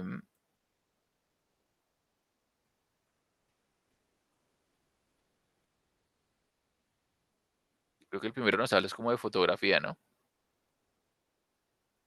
Vamos acá un texto de esta forma. Pongamos acá como a contest o a photography contest. Photography contest. Veamos a ver qué nos da este resultado. Fíjense que pues solamente con poner una competencia de fotografía, pues igual él me captura bastante bien que estoy hablando del primero, ¿listo? Entonces nuevamente, esto es lo que llamamos un motor de búsqueda semántica. ¿Dónde está realmente el tema o lo que uno dice como el fuerte del motor de búsqueda semántica? Más allá de lo que significa el motor de búsqueda semántica, el fuerte está en tener un buen embedding. Si yo tengo un buen modelo de embedding que me capture muy bien las relaciones entre conceptos, el resultado de la búsqueda semántica va a ser bastante apropiado, ¿listo? Esto pues nuevamente es bastante útil, nuevamente no es algo que sea totalmente nuevo, ¿listo? Es algo pues que ya se lleva estudiando desde hace bastantes años, pero pues hoy en día está teniendo bastante relevancia por lo que se usan los modelos de lenguaje, ¿listo? Como pueden ver acá ya capturo semántica entre palabras y es un resultado bastante chévere de ver, ¿no? Bastante interesante. Pero pues nuevamente, eso es un motor muy arcaico que montamos aquí con Python, con NumPy. La idea es que ya si propiamente quieren implementar algo de este estilo, pues que lo hagan con una base de datos de vectores, con mejores embeddings. Hay varias herramientas que dan embeddings más útiles y podría ser algo de ese estilo. ¿Listo? Por ahí creo que hay una pregunta. Sí, señor. Profe, ¿así funcionaría todo el tema del SEO, del posicionamiento en buscadores? Una parte, aunque no toda tiene búsqueda semántica, es lo que, no sé si han escuchado hablar de ese concepto de la web semántica, que se comenzó a ver pues de un tiempo para acá, pero una Sí, sí, parte sí sí. funciona así. O otras partes pues involucran indexadores y cosas un poquito más técnicas, pero la idea así como más teórica dentro de búsqueda semántica es esa misma. Aunque pues obviamente hay cositas más avanzadas que entran a mejorar el asunto. Vale, vale, gracias. Listo. No sé si tengan alguna otra pregunta de la búsqueda semántica, de más o menos cuál es la idea.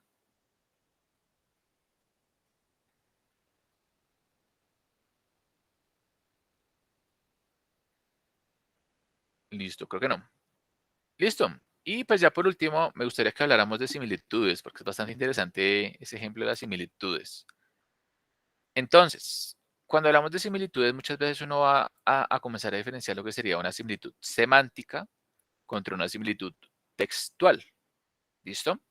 Cuando hablamos de la similitud semántica, recuerden que la semántica está asociada más es al concepto detrás de las cosas. Textual es tal cual que tanto se parecen las palabras. Entonces vamos a poner acá una serie de palabras que, si les parece, ayúdenme con los ejemplos, que con esto sí no soy tan bueno, de palabras que se parezcan mucho. Yo les doy un ejemplo, por ejemplo, hola, la palabra hola, y voy a poner acá saludos. Pero si quieren, agreguen más ejemplos para armar una matriz de similitudes donde ustedes vean qué es semántico y qué es textual. Entonces, no sé quién nos colabora ahí, alguno, que ponga ahí un ejemplo. Pueden ser dos palabras, si quiere alguno ponga dos sinónimos y alguno ponga dos palabras que se escriban igual, pero que sean diferentes. O que se escriban muy parecido. No es que se escriban igual, sino que se puedan escribir de forma parecida, que tengan mucho en común cuando se escriben, pero que signifiquen cosas totalmente diferentes. Sirve mucho cuando ustedes piensan en cómo se ven las palabras fonéticamente. Hay palabras que suenan igual, pero pues se escriben diferente. Entonces eso puede dar ahí un indicio. Entonces no sé si alguno pueda poner ahí de pronto un sinónimo o alguna cosa similar. ¿Se les No, ocurre otro caso? no entrarían palabras con tilde. Mm, aunque también nos va a tocar hacerlo en inglés, ya que lo pienso, porque nuestro modelo está en inglés. Entonces tocaré buscar un ejemplo en inglés. Entonces toca Vale, ejemplos sí. en inglés, ya que lo menciona. Gracias.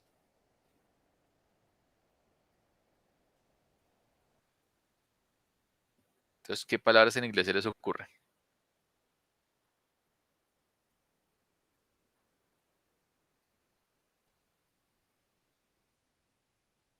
Voy a poner acá algunas que se me ocurren a mí.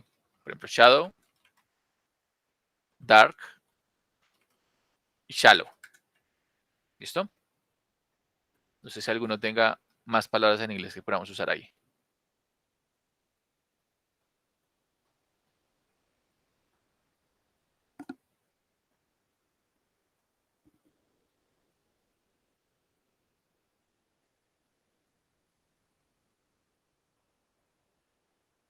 ¿Alguna idea? Por ejemplo, el de for y for. Y de pronto acá no sé, foul. Foul creo que era una falla en un partido, ¿no? Y de pronto acá pongamos, no sé, la palabra soccer. que semánticamente se parece. Por ejemplo, pongamos aquí lo que sería piece, pongamos part, que es como un sinónimo, y pongamos piece. Listo. Y pongamos acá prank, brand. ¿Listo? Y pongamos aquí lo que sería joke. Listo. Ahí tenemos varias palabras que, como pueden ver, varias comparten. Acá hay otra, el de sí y cia. Y si de pronto pongamos ocean como un sinónimo. ¿Listo? Entonces tenemos varias palabras. Como los pueden ver, esas palabras, algunas se relacionan semánticamente con otras. Entonces, si uno piensa en la semántica, por ejemplo, solamente aquí en esta primera parte, semánticamente, ¿qué creen que se parece más? ¿Será que semánticamente shadow tiene relación con dark, con oscuridad? O sea, shadow, sombra, ¿tendrá alguna relación con oscuridad? Probablemente, ¿no? Semánticamente. Pero a nivel de cómo se escribe, pues seguramente shadow y dark no tienen tanta relación de pronto como shallow. ¿Listo? Que si ustedes miran shallow, tiene una definición. Muchas veces uno lo usa en Machine Learning como a nivel de definir algo que sea como pandito, es como la palabra. A ver, acá lo vemos como translate. Muchas veces en Machine Learning se suele hablar del shallow model, pero fíjense que es como algo pandito, ¿sí? Como no tan profundo. Es que aquí nuevamente pandito es como algo muy de Colombia, ¿no? O sea, no sé si realmente pandito exista o pando. Es como algo muy coloquial. Fíjense que árbol, cuando dicen pandito, es que eso sí es como muy de Colombia. Eso es como muy coloquial. Entonces, nuevamente, como que no tiene una traducción tan directa, sino que es como algo poco profundo, es como lo que nos traduce el translate. Pero fíjense pues que hay una palabra pues que se parece a shadow, pero pues no es exactamente lo mismo, ¿no? Se diferencia bastante. Entonces, vamos a ver dos tipos de similitud. Entonces, vamos a comenzar a hablar de la similitud, lo que se llama la similitud textual. Y a nivel de similitud textual, resulta que existe una instancia que es perfecta y eso fue un problema que hace mucho tiempo se solucionó. Pero esto es lo que nosotros llamamos, a nivel de similitud textual, se usa mucho lo que se llama la distancia de Levenshtein. ¿Listo? Esta es la clave detrás de la similitud textual. Se le conoce como distancia de Levenshtein o se le conoce como distancia de edición. ¿Listo? ¿Qué es esa distancia de Levenshtein o qué significa esa distancia de edición? Porque es algo bastante interesante. Entonces vamos a hablar de palabras. ¿Listo?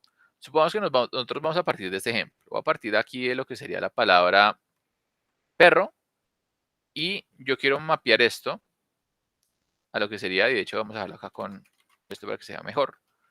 Quiero mapearlo a la palabra carro. ¿Listo? Puede ser arrow, no importa. Siempre se parecen ahí algo. Entonces, les voy a dar unas reglas para que veamos cuántos pasos habrían. Entonces, siempre que yo agrego una letra, sumo 1. Si yo resto una letra o elimino letra, sumo 1. ¿Listo? Si yo sustituyo una letra, sumo 2. Esas son las reglas que yo tengo para calcular eso. Y la idea es que es como un juego. La menor cantidad de pasos que yo pueda dar de llegar a una palabra hasta la otra, siendo los casos agregar, eliminar o sustituir, o sea, son mis posibles acciones. Entonces voy a tomar esas acciones para llegar de una a la otra, pero quiero hacerla en el menor cantidad de puntaje que yo pueda lograr. ¿Listo? Entonces la idea es que, uy, se me borró. Sustituyo. ¿Qué necesito? Sustituyo. ¿Listo? Entonces yo quiero pasar de esta palabra de acá, siguiendo iterativamente uno de estos pasos. O sea, yo puedo tomar algunas de estas acciones, pero yo quiero llegar de acá a acá en la menor cantidad de pasos posibles. ¿Listo? Eso es un problema pues que desde la algoritmia se trabaja bastante. Es un problema pues de rutas, ¿no? De pronto si ustedes implementan algún algoritmo aquí pues de rutas pueden hacerlo. Aunque pues hay distintas formas de solucionarlo. Pero no sé quién me puede decir de aquí hasta acá cuántos pasos creen que yo tengo que tomar para llegar. ¿Qué se les ocurre? Siguiendo esas posibles acciones.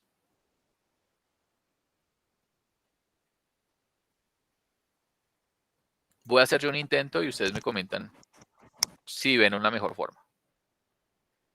Entonces, mi intento sería, por ejemplo, tengo la palabra perro. Esa es mi iteración 0. Entonces 0, tengo perro. De hecho, vamos a hacerlo con una tabla. Entonces, iteración, palabra. De hecho, iteración, acción, palabra. Listo. Entonces, mi iteración 0, no hay ninguna acción y la palabra pues es directamente, y pongamos acá también el puntaje. Puntaje, y acá ponemos esto de esta forma. Listo. Entonces va a pasar de mi acción inicial, pues no es nada. Entonces mi palabra es directamente perro. Y el puntaje, aquí van a ver la tabla, el puntaje pues es directamente de 0. En la iteración 1 va a tomar una acción. La acción, por ejemplo, va a ser mi iteración 1. Mi acción va a ser de sumar. ¿Listo? De hecho, quiero bajar las siglas de qué significa cada cosa. Entonces, agrego una letra, va a ser con más. ¿Listo? Elimino una letra, va a ser la acción de menos. Y sustituirlo, dejar con un slash. ¿Listo? Entonces, mi acción va a ser de sumar. Y voy a sumar una letra. Bueno, voy a restarle más bien. Vamos a restar una letra y voy a dejarlo como erro. ¿Listo? Y mi puntaje va a ser 1 porque acabo de tomar la acción de restar. ¿Listo? Y de hecho aquí vamos a ponerle, dejémoslo en nada. ¿Listo? Indicando que no hay ninguna acción. Ahora, en iteración 2, voy a tomar lo que sería otra acción de restar y voy a quitar la E. Entonces va a quedarme con ro. Y aquí el puntaje total va a ser de 2 porque acabo de restar otra letra. Y ahora pues yo puedo decir, no, bueno, ahora yo quiero 3. Voy a sumar una letra, voy a sumar la A. El puntaje va a ser de 3. Y en la siguiente voy a sumar la otra letra que es la W. Y el puntaje total, pues de lo que yo hice, sería de 4. No sé si alguno llegó al resultado en menos iteraciones o con un menor puntaje. ¿Sí está claro cómo es el juego, más o menos?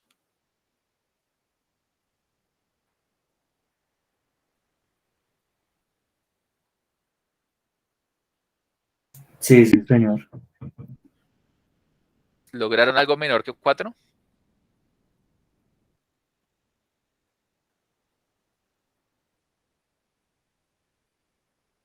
Puede ser que la distancia mínima sea 4.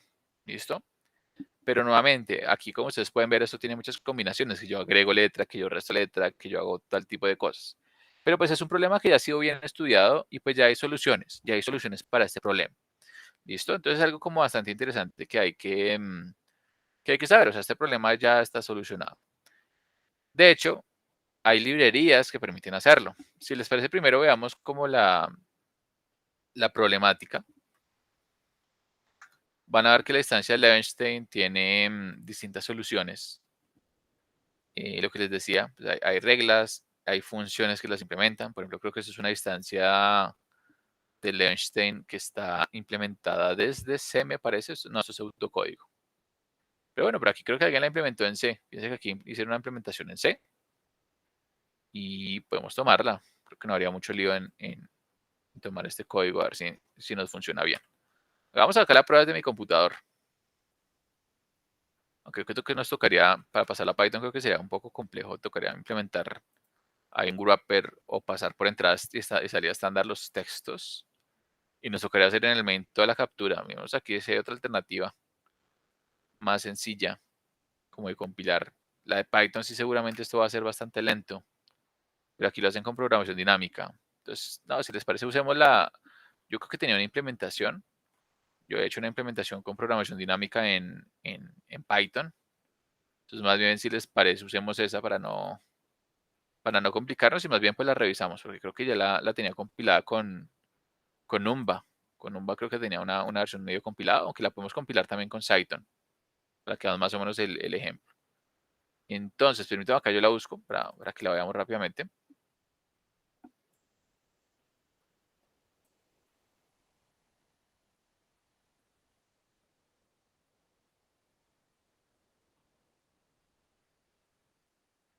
Listo, por aquí creo que la encontré.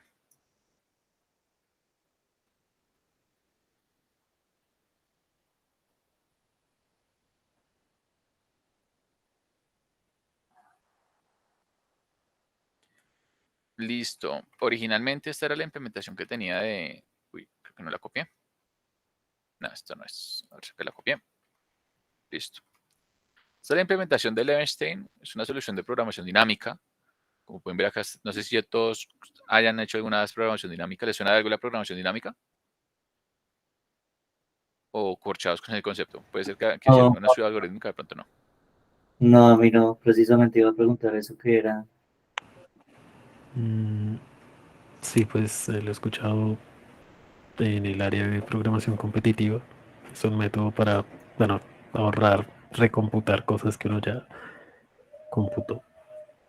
Claro, entonces veámoslo, porque eso es bastante interesante el tema de... Veamos un ejemplo sencillo de programación dinámica con el ejemplo más dummy que hay, que es la función de Fibonacci. Entonces, cuando ustedes piensan en la función de Fibonacci, si ustedes recuerdan la función de Fibonacci, entonces, cuando uno define la función de Fibonacci es esto. O sea, la función de Fibonacci de un número i prácticamente va a ser la función de Fibonacci del número i menos 1 más la función de Fibonacci de el i menos 2. ¿Listo?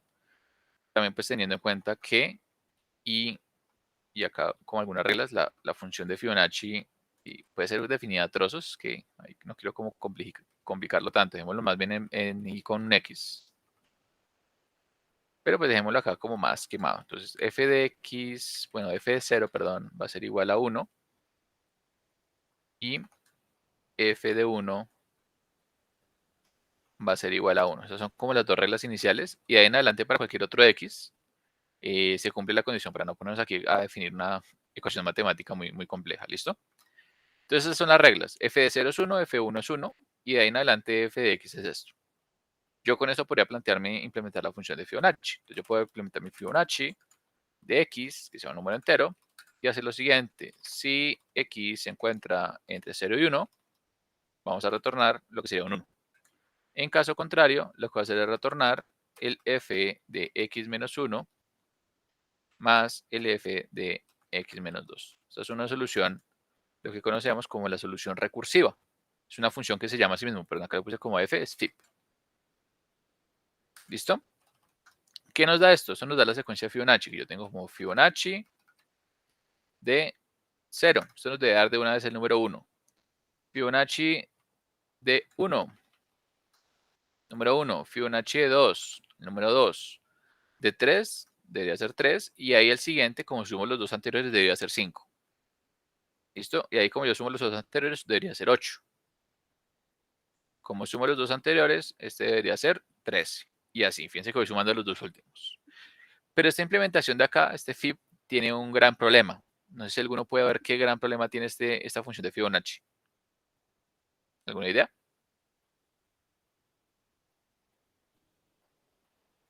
Porque esa función no es eficiente. Pues estamos gastando poder teniendo que computar dos líneas cada vez que queremos encontrar un resultado. Claro, Entonces podríamos ir guardando ahí está para no el recomputar. problema. Y de hecho, más que dos líneas, es que esto se llama muchas veces. Veamos aquí la expansión. Cuando estamos en 0, tengo que calcular el Fibonacci de 0, pues prácticamente es el Fibonacci de 0 sin más. Cuando calculo el 1, hasta acá no hay ningún problema. Fibonacci de 1. ¿Listo? Cuando calculo el 2, ¿cómo calculo el 2? Como el Fibonacci de 1 más el Fibonacci de 0. O sea, hasta acá, pues nada raro, ¿no? Y aquí es donde entra lo curioso. En el 3, ¿qué sería? Fibonacci de 2, pero esto lo voy a reemplazar por lo que tengo arriba. Fibonacci de 1 más Fibonacci de 0 con Fibonacci de 1. ¿Listo? Ahora, en el 4 va Fibonacci de 3 más Fibonacci de 2. Fíjense yo cómo lo reemplazaría. Entonces voy a reemplazarlo todo tal cual acá. Entonces este sería el 4. Ahí tengo todo esto de acá, lo que sería el Fibonacci de 3 y le sumo el Fibonacci de 2. Que el Fibonacci de 2 es toda esta parte. Voy a copiar esto, voy a pegarlo acá. Ese sería el Fibonacci de 4. Ahora el Fibonacci de 5. ¿Qué sería? De hecho acá dejémoslo como... Pongámoslo acá como código. Entonces Fibonacci de 5 sería este Fibonacci de 4 más el Fibonacci de 3. Que sería esta parte de acá. Y no sé si ahí comiencen a ver algún problema. si logran ver cómo a cada iteración, cómo va creciendo el número de operaciones que yo tengo que hacer.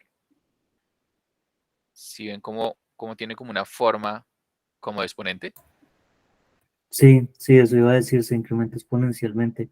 Eso vendría siendo también como lo que se ve en el tema del Big O Notation, ¿no? Exacto. Entonces esto es una complejidad pues que es exponencial.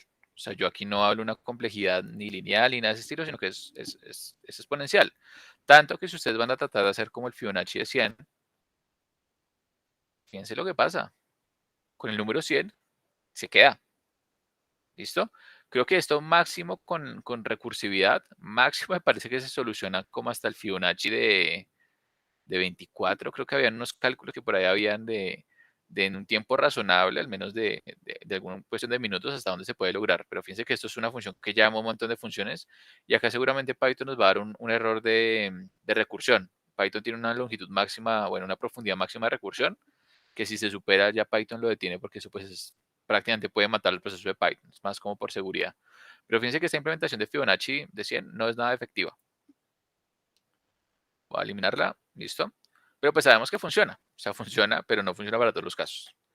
Ahora, el tema de la función de Fibonacci, pero la función de Fibonacci desde la solución de programación dinámica. ¿Cómo es la programación dinámica? Programación dinámica significa que yo voy a guardar un vector con algunos o todos los resultados anteriores de la función. ¿Listo? En este caso, para Fibonacci, yo no necesito guardar más que dos valores, porque yo únicamente dependo del anterior y del anterior al anterior. No tiene sentido que yo guarde el cero, porque no me necesito calcular nada desde el cero en adelante. Generalmente las soluciones de programación dinámica pues hacen eso. Es lo que uno crea un arreglo de DP. ¿Listo? Ese es el arreglo de programación dinámica. Entonces yo guardo una memoria, o sea, yo tengo una memoria con los estados anteriores que yo necesito para solucionar el problema. Y acá pues vamos a verlo. Acá creo que me faltó ponerle que esto retorna un entero. Aunque esto acá puede retornar un entero o... Bueno, no hay lío. Dejemos acá esto como fib2. Listo. Entonces, este fib2, ¿qué va a hacer? Fíjense lo siguiente. Voy a definir un A y un B como 1 y 1. ¿Listo? Y ponemos for y in range desde 2 hasta x más 1. ¿Listo? Voy a hacer lo siguiente. A, B le va a asignar lo siguiente. Fíjense que la memoria mía es solamente la variable A y B. ¿Listo? Eso puede ser un vector, aunque pues queda más fácil así, que hacer el swap de variables en Python. ¿Pero qué sería?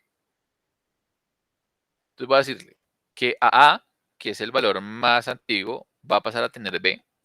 Y B va a pasar a tener el valor de A más B, que es la suma de los dos últimos. ¿Listo? Es usando el swapping de Python. Y finalmente retorno B.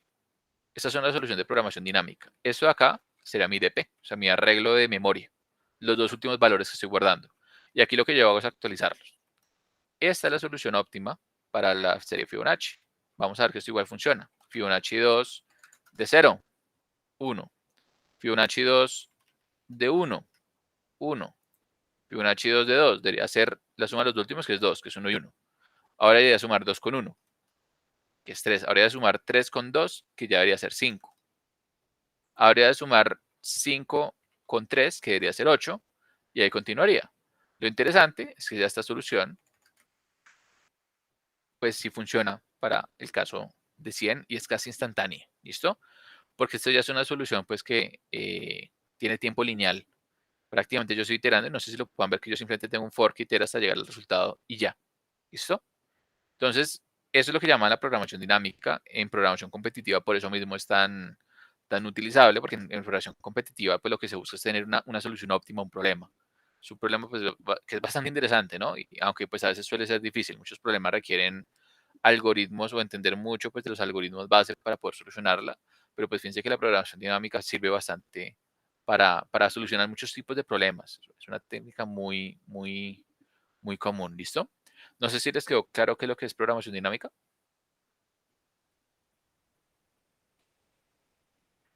Sí, sí, señor.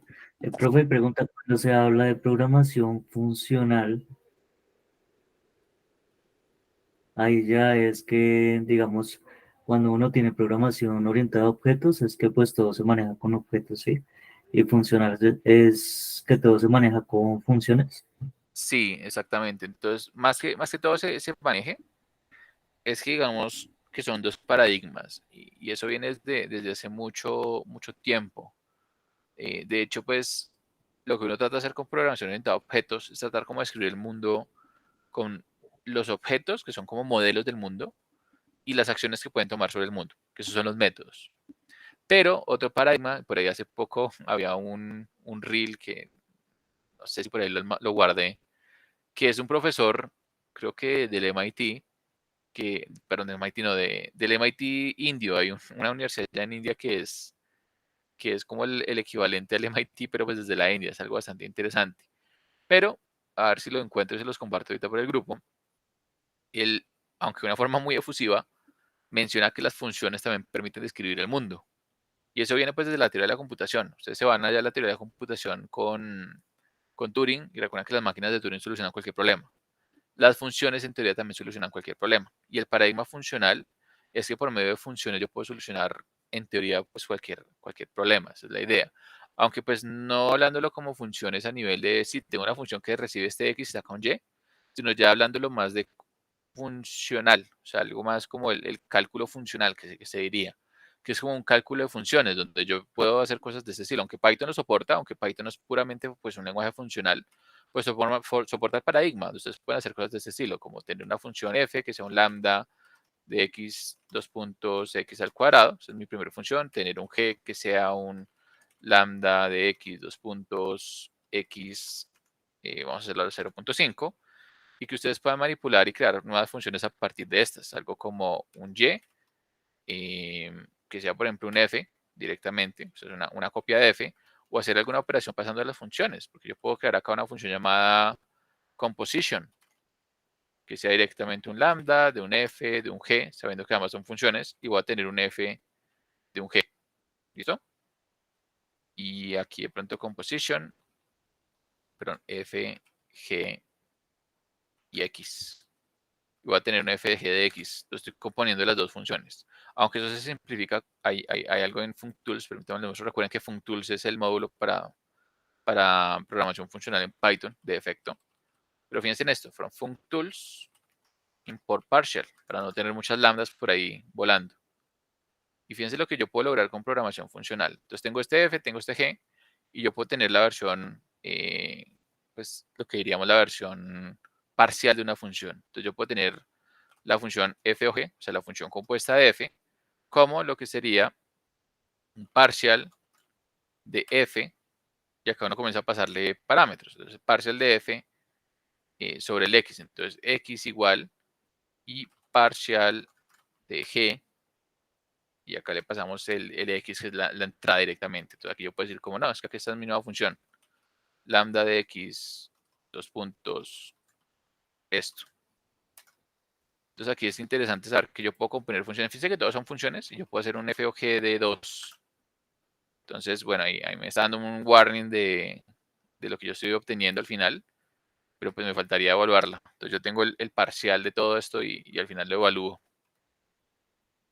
Así, hasta dando un error ahí de potencias. Pero bueno, entonces, cosas que ustedes pueden hacer con esto a nivel funcional, para no tener un ejemplo tan abstracto, es esto. Yo puedo tener acá una función como sumar dos números, a entero, b entero, que me retorna un entero, algo de este estilo. Y acá puedo tener acá lo que sería retornar a más b, algo más sencillo. Y ustedes pueden hacer algo de ese estilo. Por ejemplo, yo puedo hacer la suma de 2 con 3, pero puede que yo quiera dejar un número fijo. Entonces yo puedo decir lo siguiente. Entonces mi nueva función f es un parcial, le paso la función suma y le digo que el valor de a va a estar fijo, va a ser un valor de fijo de 3. Siempre va a ser 3. Pero ahora eso es una nueva función, que ustedes pueden ver, eso es una función parcial. Y esta función yo puedo evaluarla, por ejemplo, con un b igual a 2. Entonces fíjense que yo sumé 3 con 2. Entonces todo ese tema de funciones parciales, de funciones dentro de funciones, las mónadas, los closures, eso es una teoría que se estudia desde programación funcional. Es un poco más teórico, ustedes van a ver que la programación funcional es un poquito más teórica porque requiere más conceptos matemáticos detrás, pero pues es igual de flexible que ustedes programar con programación orientada a objetos. ¿Listo? Es otro paradigma ya de programación. No sé si ahí quedó más o menos claro cuál es la idea de la programación funcional. Sí, señor, muchas gracias. Listo. Listo. Entonces, esta solución que yo tengo acá, esta es una solución de programación dinámica, pero pues que se hace sobre lo que sería dos textos, ¿listo? O sea, tengo ahí dos textos o dos secuencias de caracteres, y lo que se hace pues directamente es hacer programación dinámica para calcular este juego que veíamos acá arriba, ¿listo?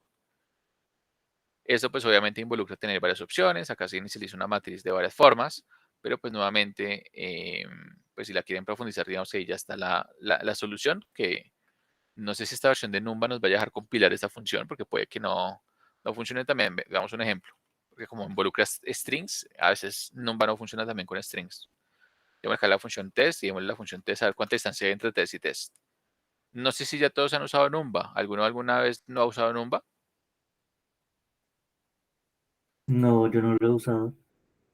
Listo. Es importante saber qué es Numba. Permítame acá, mandamos el import al inicio. Entonces, Numba, para los que no lo conozcan, es un compilador para Python. ¿Listo? A veces uno como es que se sorprende cuando no ha visto esos temas, porque uno pues cuando escucha de Python recordará que Python es un lenguaje interpretado, ¿no? Interpretado, tipado dinámico y demás. Pero ese tipo de restricciones recuerden que hacen que Python se vuelva lento. Entonces, una de las cosas que uno generalmente suele ver en computación de alto desempeño para Python es el compilador de Numba. ¿Qué es Numba? Y no sé si alguno de aquí haya escuchado hablar del LLVM. ¿Le suena de algo? ¿O lo han escuchado hablar en algún punto?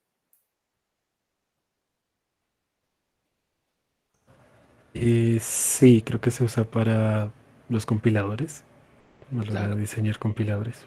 Para diseñar compiladores y actualmente está siendo usado en distintos lenguajes. Lo usan en Julia, que es uno de los que es más fuertes basados en el LLVM. Entonces Julia, nuevamente también para computación científica, es bastante rápido, casualmente porque se basa en traducción a LLVM. Algunas partes del compilador de C utilizan el LLVM. Muchas de las librerías más como top para redes neuronales lo tratan de usar. Por ejemplo, JAX lo usa, parte de PyTorch usa el LLVM. TensorFlow también usa parte del LLVM y además de otros lenguajes de programación que la usan. ¿Qué es Numba? Numba prácticamente lo que va a tratar de hacer es traducir funciones de Python a versiones pues ya de lenguaje de máquina, o sea, compiladas por medio del LLVM. Aunque algo que, pues, que tiene es que el LLVM pues no está planteado pues de forma general. ¿Qué quiere decir eso? Numba traduce, como su nombre lo indica, código numérico, ¿listo? Numbers, por así decirlo, números, los traduce en operaciones de bajo nivel optimizadas, ¿listo? En este caso, números, para nosotros números es NumPy. Entonces, ¿qué es lo que hace Numba? No es como que sea un compilador de todo Python, de hecho es un compilador de un subset de Python, o sea, de unas instrucciones específicas de Python. En este caso, código que involucre Python y NumPy se compila al lenguaje de máquina para que sea bastante rápido por medio del LLVM. Esa va a ser la idea de Numba, ¿listo? Nuevamente, no todo Python, no todas las librerías de Python. De hecho, ustedes tratan de usar Numba con pandas, probablemente eso no va a funcionar. Y el soporte para strings no es tan completo. ¿Listo? Pero pues nuevamente es algo que puede servirles en algún punto. ¿Listo?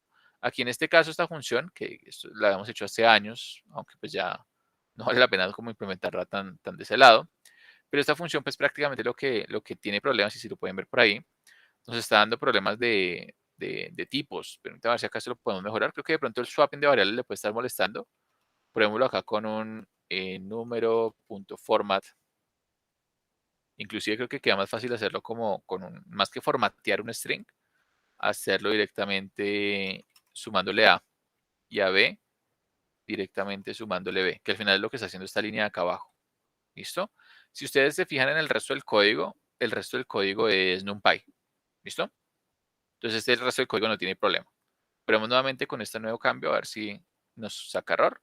Creo que ya ahí no genera ningún problema. Entonces nuevamente, Numba puede ser a veces un poquito restrictivo. ¿Listo? Pero solamente al usar esta decoradora @JIT, yo cojo esta función y la compilo de tipo JIT, que si alguno no sabe qué es la compilación de tipo JIT, es just in time. Significa que la primera vez que yo llame la función se compila y de ahí en adelante yo comienzo a usar la versión ya compilada de la función. ¿Listo? Es muy común ver eso en Python, al Python ser tan lento, ver ese tipo pues, de compiladores que ayudan bastante a acelerar el código. ¿Listo? No sé si les quedó claro el tema de Numba. Nuevamente es para acelerar un poquito el código en Python. O sea, con ese decorador se hace el uso de Numba, ¿sí? Exacto. Ah, listo, listo. De hecho, si les interesa ese tema de Numba, Numba maneja lo que sería el ngit, que es uno con validación, que si se compila y pues sí va a tener sentido compilar para que sea más rápido, con ngit él mismo lo valida. Si no se compila de forma correcta, no deja generar la función. Fíjense que esa primera vez que lo llamé toma tiempo, se demoró un poquito porque estaba compilando, pero ahí en adelante, cuando yo llame la función, el resultado pues, lo va a tener más inmediato. ¿Listo? Ahora, aquí está lo interesante. Vamos a ver el ejemplo de la instancia Levenstein entre lo que sería perro y lo que sería la palabra arrow. A ver si la solución que nosotros dimos de 4 caracteres, 4 valores era el óptimo. Y fíjense que efectivamente, 4 cambios era lo que yo tenía que realizar para llevar la palabra perro a la palabra arrow. ¿Listo? Esta es la distancia de Levenstein. Si son iguales, pues la distancia de adición es muy corta. Si las palabras se difieren mucho, pues va a haber mucha distancia. Por ejemplo, aquí uno puede ver casos de este estilo. Por ejemplo, vamos a poner acá mono. Vamos acá gorila más bien. Gorila y acá voy a poner la palabra mono. Semánticamente hay una relación, pero si ustedes miran a nivel de texto, tengo que realizar 8 sustituciones de la palabra gorila para llegar a la palabra mono. ¿Listo? ¿Cuáles serían las sustituciones? Sería seguramente quitar esta letra y quitar estas otras 4. Allí irían 5. Y tendría que agregar la M, la N y la O. Serían las 8. Serían los cambios. Pero pues nuevamente hay palabras que coinciden en ciertos términos. No siempre hay que sustituir todo. Y pues la idea de la distancia de adición es eso. Acá lo interesante es armar una matriz de ese estilo. Por ejemplo, aquí yo tengo todas esas palabras y yo puedo armar una matriz de similitud. Entonces vamos a armar la matriz de similitud semántica. Entonces vamos a la matriz, voy a hacerla de esta forma. np.empty va a ser mejor. Del tamaño, de la longitud, como hemos llamado los textos, creo que lo llamamos X. Aunque el X más bien llamémoslo como words, porque X creo que por ahí en algún punto probablemente lo reemplazamos. Entonces llamémoslo words. Listo. Y vamos a darle la longitud de palabras contra la longitud de palabras. Y esto va a ser mi matriz de similitud. Y lo que voy a hacer es iterar. Entonces, for i in range len de words, for j in range len de words, voy a hacer lo siguiente. A las similitudes en la posición IJ le voy a asignar, de hecho hagamos acá lo siguiente, si I es menor que J, la vamos a eliminar porque la similitud es simétrica. ¿Listo? O sea, la distancia en este caso es simétrica. O sea, no importa si yo veo perro contra gato que gato contra perro. ¿Listo? O sea, eso es conmutativo. Va a dar el mismo resultado. Entonces acá, aunque son poquitas palabras, no vale la pena. Normalmente, pues si ustedes van a calcular similitud con un for, aquí en este caso pues, les tocaría poner un continuo o algo así para que no haga el cálculo de casos recíprocos. ¿Listo? Pero como son poquitas palabras, creo que eso no va a tomar mucho tiempo de calcular. Entonces vamos a calcular la distancia de Levenstein entre lo que sería las palabras en la posición I contra las palabras en la posición J. Listo. Como les decía, esto no toma tanto tiempo, pero ya tengo el resultado. Listo. Pero este resultado de pronto sería mejor verlo como una matriz de calor. Entonces aquí vamos a ver ese resultado como una imagen. Vamos a importar lo que sería Matplotlib. Creo que aquí ya estaba, pero vamos a importar lo que sería Seaborn. ¿Todos manejan Seaborn o alguno no conoce Seaborn?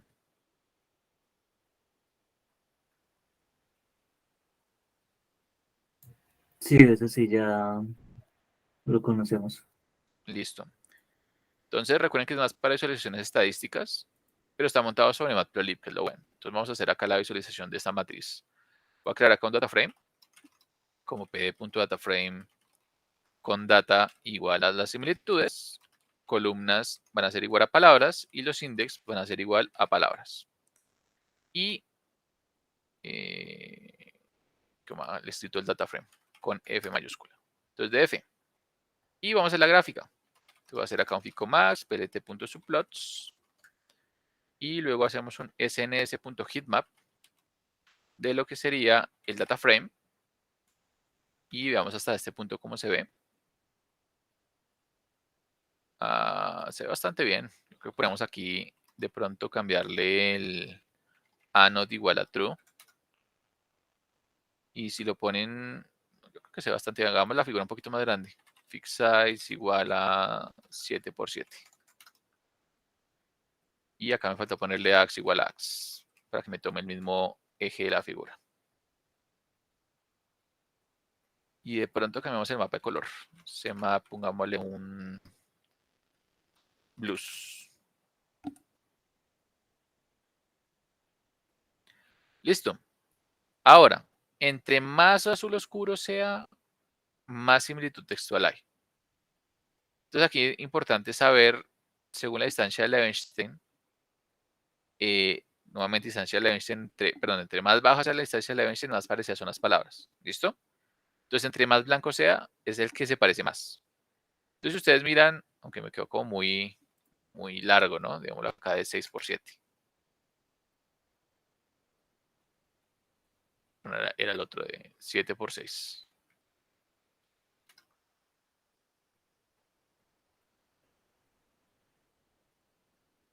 Si ustedes miran la palabra shadow, además de sí misma, porque la distancia de adición entre shadow y shadow pues no es ninguna, o sea, es 0. O sea, no tengo que cambiar la palabra. Pero luego de eso, ¿cuál es la palabra que más se parece a shadow? Según la distancia de Levenshtein.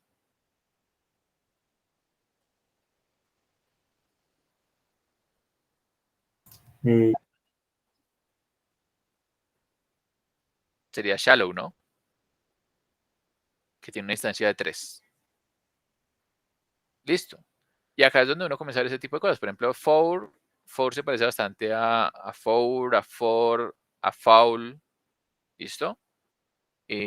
Por aquí otra. Por ejemplo, la palabra soccer. La palabra soccer, según esto, pues no se parece textualmente a alguna otra, ¿no? Pues por ejemplo, encuentro que pues de soccer a for, pues encuentro que hay 5 de letras de distancia, pero pues porque tenemos la O y la R en común, ¿no? Es como las dos que tenemos en común. Pero pues aquí ustedes van a ver ese tipo de cosas. Por ejemplo, sí y cia, que pues aquí vemos el 2 y el 0, pues hay bastante similitud. Pero pues aquí es donde uno comienza a ver pues similitud de qué palabras se parecen textualmente. Esto es una similitud textual, ¿listo?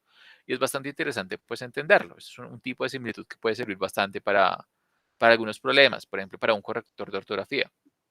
Si ustedes tienen algo mal escrito, por ejemplo, voy a poner acá una palabra que sea, pues es la palabra, como la palabra soccer, pero vamos a poner la palabra soccer pues mal escrita, ¿listo? Pero resulta que alguien tuvo un typo y soccer le salió mal escrito. Entonces aquí en soccer voy a poner la palabra soccer. Alguien escribió mal soccer, ¿listo? Y si nos vamos aquí a calcular la similitud, hacer nuevamente la similitud completa, es interesante saber que yo puedo pues hacer un corrector de ortografía si tengo un vocabulario establecido y fíjense que pues que con un typo que es que se me faltó una C, yo identifico que sus palabras se parecen bastante. ¿Listo? Entonces es bastante interesante saber esto. Nuevamente, esto tiene su aplicabilidad. No sé si ustedes los han manejado alguna vez, pero existen los motores de búsqueda difusa. ¿Han escuchado hablar de eso? El Fuzzy Search, la búsqueda difusa. ¿Los usan para algo?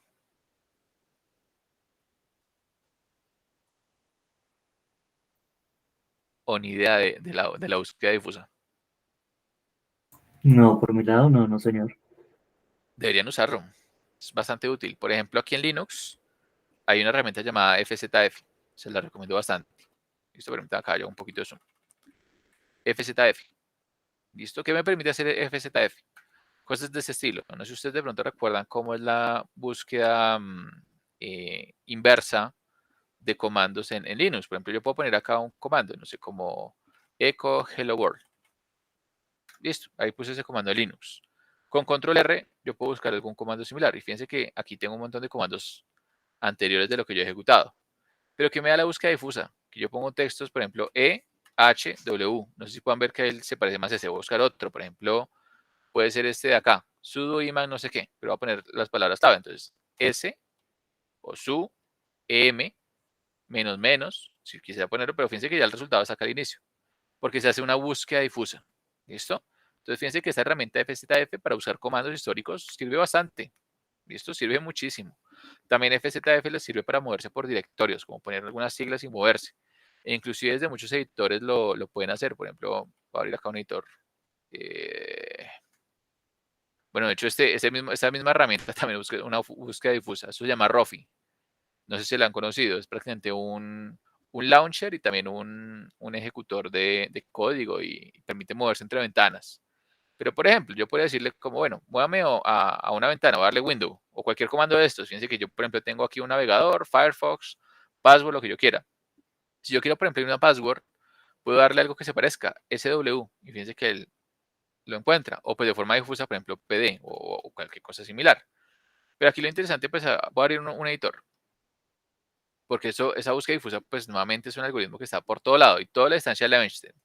Entonces, por ejemplo, aquí estoy en un editor y fíjense que aquí yo puedo, por ejemplo, voy a abrir aquí un archivo. Entonces, fíjense que aquí en la parte de abajo, aquí abrí carpetas y lo que yo quiera, donde yo me encuentre, que estoy como en el home, de mi usuario. Entonces, yo quiero irme, por ejemplo, a la carpeta de Docker. Entonces, me voy CK y fíjense que ahí me lo encuentra. O puedes leer DOR. Bueno, que ya DOR de pronto tiene un límite. Toca mirar cuál es el límite. Docker depende del algoritmo de búsqueda difusa. Algunos si ya tienen mucha distancia no los consideran, pero ustedes por eso pueden ir buscando de una forma difusa. Aquí pueden, por ejemplo, ir buscando, por ejemplo, permítanme ver si acá encuentro otra forma más fácil de buscarlo, porque ustedes aquí tienen este F. Y fíjense que aquí yo puedo buscar, por ejemplo, repositorios, escribirme la carpeta de lo que yo quiera. Entonces, aunque esto sí como que lo tiene limitado por distancia. Pero con esto ustedes pueden ir buscando archivos y eso de una forma bastante rápida les va a encontrar un resultado. Que es toda la parte de búsqueda difusa en general, que se suele usar bastante para buscar y para encontrar distintos tipos de cosas. Digamos que la herramienta más típica pues es este FZF, que si yo quiero pues un comando por búsqueda difusa lo encuentra, pero pues nuevamente herramientas para búsqueda difusa existen un montonón y es bastante común verlas implementadas, obviamente bien optimizadas, pero pues lo pueden ver. Aquí comenta de pronto Andrés, el autocompletado Alacrity implementa esta búsqueda. No sé si el autocompletado Alacrity, porque por defecto pues ustedes aquí tienen ese es el bash completion, el básico, pero esto es más basado como en las reglas que tiene cada una de las funciones y comandos que tienen en Linux. Lo que sí sé es el FZF, si lo quieren probar. FZF es para navegar por carpetas, para buscar de forma histórica. Y ustedes pueden ahí más o menos ver cómo lo que pueden hacer. Pueden hacer un query sobre algún elemento, lo pueden usar para buscar sobre comandos. Ustedes pueden definir como un comando o una serie de comandos e integrarlo con FZF como un Fuzzy Search. ¿Listo? Es algo bastante interesante. No sé si el de Alacrity por defecto lo tiene un buscador difuso, pero FZF, al menos para cuando están dentro de un shell, les puede servir bastante implementarlo. Es una alternativa y nuevamente, casi todos los CIDE que ustedes quieran ver populares lo encuentran. Que yo conozca, por si a alguno le interesa, entonces pueden buscar Visual Studio Code, Fuzzy Finder. Van a ver que esos existen plugins para VS Code. El mismo FZF se puede meter dentro de Visual Studio Code. ¿Listo? Entonces aquí ustedes pueden encontrar eso, aunque casi creo que todo el mundo va a recomendar FZF, que es como el más popular. Igual existen otros. Si alguno, no sé, si alguno trabaja en NeoBeam, no sé si alguno haya trabajado con NeoBeam alguna vez, hay algún plugin llamado Telescope.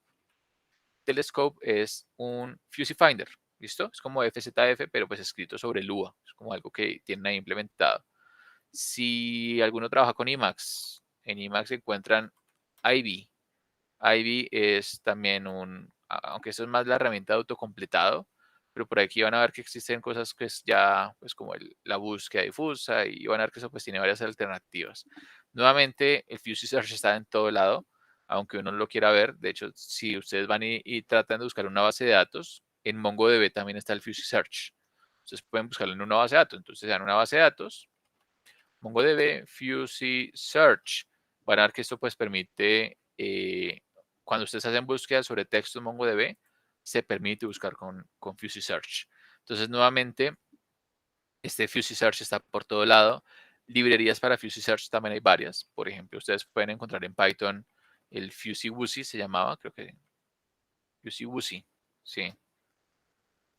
Este Fuzzy Wuzzy es prácticamente una implementación de la instancia Levenstein.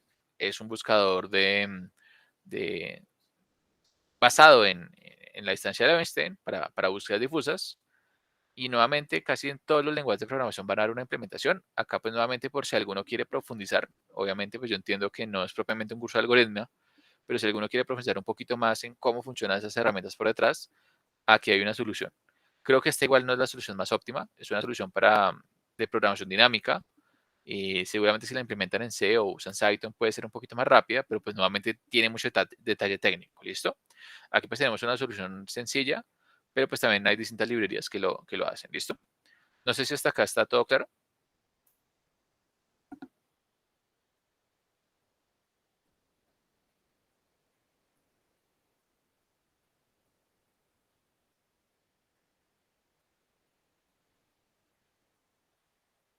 Listo. Entonces, hay más de recomendación. Si pueden, utilicen el Fuzzy Search, es muy útil, bastante útil y les puede servir bastante, ¿listo? Les puede servir muchísimo para lo que ustedes quieran. En general, es bastante interesante desde cualquier tipo de aplicación. Y ya por último, para ver otro ejemplo de aplicación, pues veamos la comparativa contra la similitud semántica. ¿En qué consiste la similitud semántica en este caso? La similitud semántica ya no va a tener en cuenta pues, los textos tal cual como están, sino que cuando ya hablamos de similitud semántica, todo nuestro texto no se va a codificar como esta matriz, sino como una matriz de similitudes semánticas, que es bastante interesante. Entonces, vamos a calcularla, tal cual como lo hacemos acá, pero por medio de lo que sería similitud semántica. Entonces, la diferencia es que voy a sacar un vector 1, tal cual es el mismo algoritmo, vector 1 primero. Este vector 1 vamos a sacarlo a partir del modelo codificando la palabra, entonces sería words en la posición i. Eso llamémoslo vector i, y sacamos acá un vector j, y hacemos exactamente lo mismo, vector i, vector j, listo. Y finalmente las similitudes, podemos decirle que nos calcule la similitud coseno. Entonces cosine similarity entre vector i, vector j, y de hecho pongámosle acá un flatten para que quede aplanado, que se pueda agregar fácilmente. Y esto nos está dando un error, perdón, acá ocurrió un error mío, y es que esto tienen que ser dos vectores fila, ¿listo? Entonces voy a seleccionar acá palabras en la posición IJ, a pasárselas como si fuera una lista de valores, ¿listo? Acá pongo otra matriz de esta forma y, perdón, acá nuevamente la embarré, aquí es los paréntesis por fuera, los corchetes cuadrados por fuera. Entonces van de esta forma, ¿listo? Entonces ahí van corchetes cuadrados por fuera. Y ahí tengo las similitudes. Recuerden que aquí pues yo quiero que esto sea una matriz, tiene que ser pues un listado de palabras, ¿listo? Y lo interesante pues es ver esta matriz finalmente acá de resultado. Entonces aquí, ¿qué tenemos? Una representación de matriz, pero es una matriz más semántica, ¿listo? ¿Qué se ve ahí? Según esto, y me faltó definir nuevamente el data frame, porque nuevamente está dando el mismo resultado. Vamos a copiar esto de acá a acá. Voy a copiar esto y voy a pegarlo acá arriba. Y ese será el resultado. Uy, acá se ve un poquito feo. Vamos a hacerlo un poquito más grande la figura. Hagámosla de unos 11 por 11. Y igual pueden tener muchos decimales. Y si tiene muchos decimales, vamos a ponerle un formato de 2 decimales, porque creo que hay unos números que se ven con más cifras decimales. Pongámosle acá un FMT de formato .2f.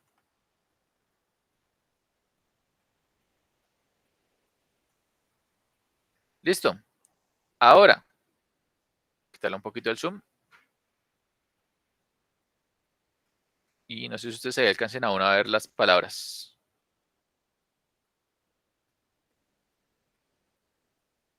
Ahora, la similitud coseno se interpreta de forma inversa, ¿no? Entre más alto, o sea, más cercano a 1, se parecen más. Pero según esa similitud semántica, ¿cuál es la palabra que se parece más a shadow?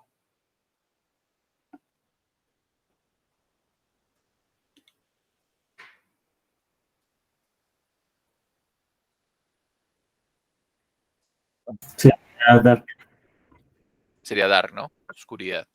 Veamos otro ejemplo. Vamos a ver por acá otra palabra. Por ejemplo, la palabra for. Según la palabra for, se parece bastante aquí a la palabra sí, ver. ¿Listo? Ya depende del modelo. Pero normalmente es más semántico.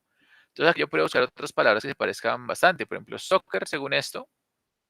No sé si tenemos alguna palabra similar a soccer, pero por aquí la similitud más alta creo que es como esta, 0.52, que es como for. Creo que no hay muchas palabras que se parezcan a soccer. Aunque de pronto foul, de pronto se podría parecer por ser una falla, pero bueno, depende del modelo con que haya sido entrenado. De pronto este joke se parece bastante a, por ejemplo, a part. Según esto, bueno, este modelo no estaba capturando tantas relaciones semánticas, depende. Nuevamente depende del modelo. Pero pues ya tienen que ser como cosas que se parezcan mucho para que capture una buena relación.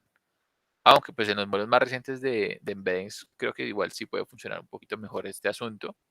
Pero pues al menos capturó Shadow y Dark, según esto. No sé si capturó alguna otra. De pronto Ocean y sí se parecerían bastante, aunque aquí no dio tanta similitud. Creo que Ocean aquí, según el modelo, se parece más a Dark. Según este modelo, ¿no? Nuevamente, pues eso depende mucho del modelo que hayamos capturado. Nuevamente recuerden que estos embeddings son de los más básicos que hay. Capturan relaciones, pero no es como que sean los modelos más avanzados que hay de embeddings. Pero pues también la idea es que codifica un poquito lo que sería la semántica, ¿listo? Es algo bastante interesante. De hecho, también como un plus, voy a volver a ponerle zoom de efecto. Como un plus si quieren veamos otros embeddings, porque vimos los embeddings de Gensim, pero resulta que librerías que ya manejábamos como Spacey también manejan embeddings. Veamos eso ya como parte final para que lo veamos. Entonces vamos a importar Gensim también, que eso es otro atributo que trae Gensim y ya está listo para usar. Entonces vamos a hacer acá un import Gensim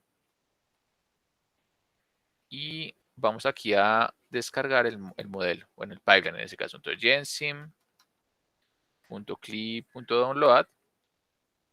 Vamos a ponerle que nos descargue el Encore Web SM.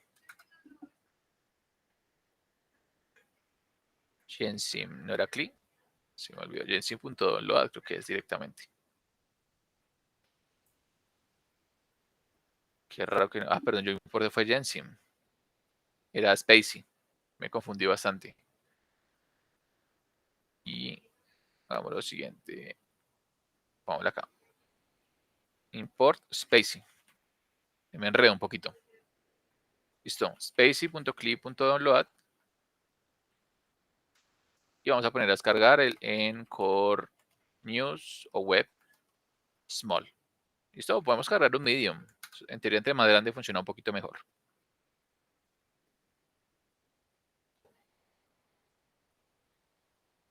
Listo, ahí se descargó el modelo. Entonces vamos a la parte de acá.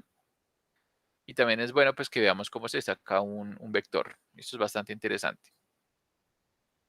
Desde Gensim. Entonces tenemos aquí, vamos a cargar el modelo. NLP va a ser igual a un gensim.load de Encore Web Medium. Y otra vez con Gensim. Spacey. Spacey.load, aquí cargo el pipeline. Y voy a sacar acá un documento de esta forma. Mi documento va a ser un NLP y voy a pasarle de una vez todo unido de lo que serían las palabras. ¿Listo? O puedo decirle de una vez que más bien me haga un pipe de las palabras. Y esto se me va a generar varios documentos. Un documento por palabra prácticamente. Como van a poder ver acá, esto es convertámoslo en una lista de una vez. Lista de todo esto. O sea, aquí yo tengo todos los documentos, son todas las palabras. Lo interesante es acá sacar los vectores. Los vectores van a ser un map de un lambda de documento, documentos.vector. Y esto se les va a dar el vector de cada documento en Spacy. Y esto aplicado sobre los documentos. ¿Listo? De una vez volvamos esto a una lista también. Y como pueden ver, ahí está el resultado. ¿Listo? Para poder verlo como matriz de similitud, aunque podemos hacerlo de esa misma forma. Sí, podemos hacerlo de esa misma forma, aunque creo que nos queda mejor sacar la matriz de similitud directamente. Creo que no haría tanto lío ahí de hacerlo desde la matriz. Voy a hacerle un reset para que quede con una fila y todas las columnas son vector fila prácticamente. Y acá decimos que los vectores van a ser un np.concatenate de lo que sería vectores axis igual a 0. Esto nos deja directamente todos los vectores de las palabras. ¿Listo? Tengo 17 palabras, tengo vectores de tamaño 300, que ese es el modelo embedding que tiene Encore Web. ¿Listo? Encore Web tiene embedding de tamaño 300. Es un embedding que funciona de una forma análoga al modelo embedding que estamos usando en Gensim, pero ya nuevamente aquí también se trae un modelo pues preentrenado. ¿Listo? Y adicional a esto, vamos a sacar las similitudes. Entonces, similitudes van a estar dadas por cosine similarity, por ejemplo, entre vectores y vectores, o sea, entre los vectores y sí mismos. Esto me va a dejar esa matriz de similitudes. ¿Listo? Y pues finalmente esa matriz de similitudes pues ya podemos graficarla para que veamos pues que con Gensim, con Spacy, estoy enredándome con las dos hoy, con Spacy también vamos a tener similitudes semánticas. ¿Listo? Piense que este captura un poquito mejor las relaciones. Es un modelo que pues puede funcionar mejor. Nuevamente, depende de qué modelo estemos usando, pero pues hay modelos de embeddings que funcionan un poco mejor. Piense que aquí sí captura pues, la relación entre shadow y dark. Es como algo que está bastante claro. Y por aquí otra. Busquemos, por ejemplo, esta de Sea y Ocean. Fíjense que también se captura. Está bastante alta esta similitud. Y por aquí hay otras que también son bastante altas, ¿no? Por ejemplo, esta de prank contra joke. Fíjense que acá hay una similitud bastante alta. Entonces, este tipo de cosas es lo que uno comienza a ver con similitud semántica, ¿listo? Entonces, nuevamente la similitud depende un poco del modelo. Fíjense que aquí estamos viendo otro tipo de embedding, que es el embedding que utiliza Spacy. En la práctica funciona bastante bien, pero pues recuerden que Spacy está planteado para ser usado pues tal cual viene, ¿no? O sea, lo que yo traigo a Spacy es lo que es y hasta ahí tengo. Pero pues funciona bastante bien de inicio. Si yo ya quiero algo mejor que Spacy, me toca pasar a propiamente entrenar un modelo. Que eso es lo que sí podemos hacer con Gensim, ¿no? Con Gensim ustedes sí pueden entrenar un Word2Vec, un FastText a partir de sus datos. Cosa que con Spacing no es tan fácil, no es tan sencillo. ¿Listo? Igual con Spacey vamos a ver seguramente en las siguientes sesiones cómo puedo tener y definir un pipeline personalizado, que es algo bastante útil también. Pero pues al menos para la parte de embeddings, estos embeddings involucran un modelo que ya está definido y reentrenarlo pues involucra entrenar una red neuronal y no es tan sencillo, no es tan fácil como otras tareas, ¿listo? Pero pues a nivel de uso general, fíjense que este modelo de embedding funciona bastante bien. Funciona mejor que ese modelo Globe que trajimos de Jensen, que si ustedes recuerdan estas similitudes de acá no capturaban tanto, ¿no? Comparados contra estas similitudes de acá, pues acá sí tenemos más conceptos, ¿no? Al menos tenemos lo de prank y joke, tenemos lo de sea y ocean y tenemos lo de shadow y dark. Entonces ahí tenemos más palabras que se relacionan.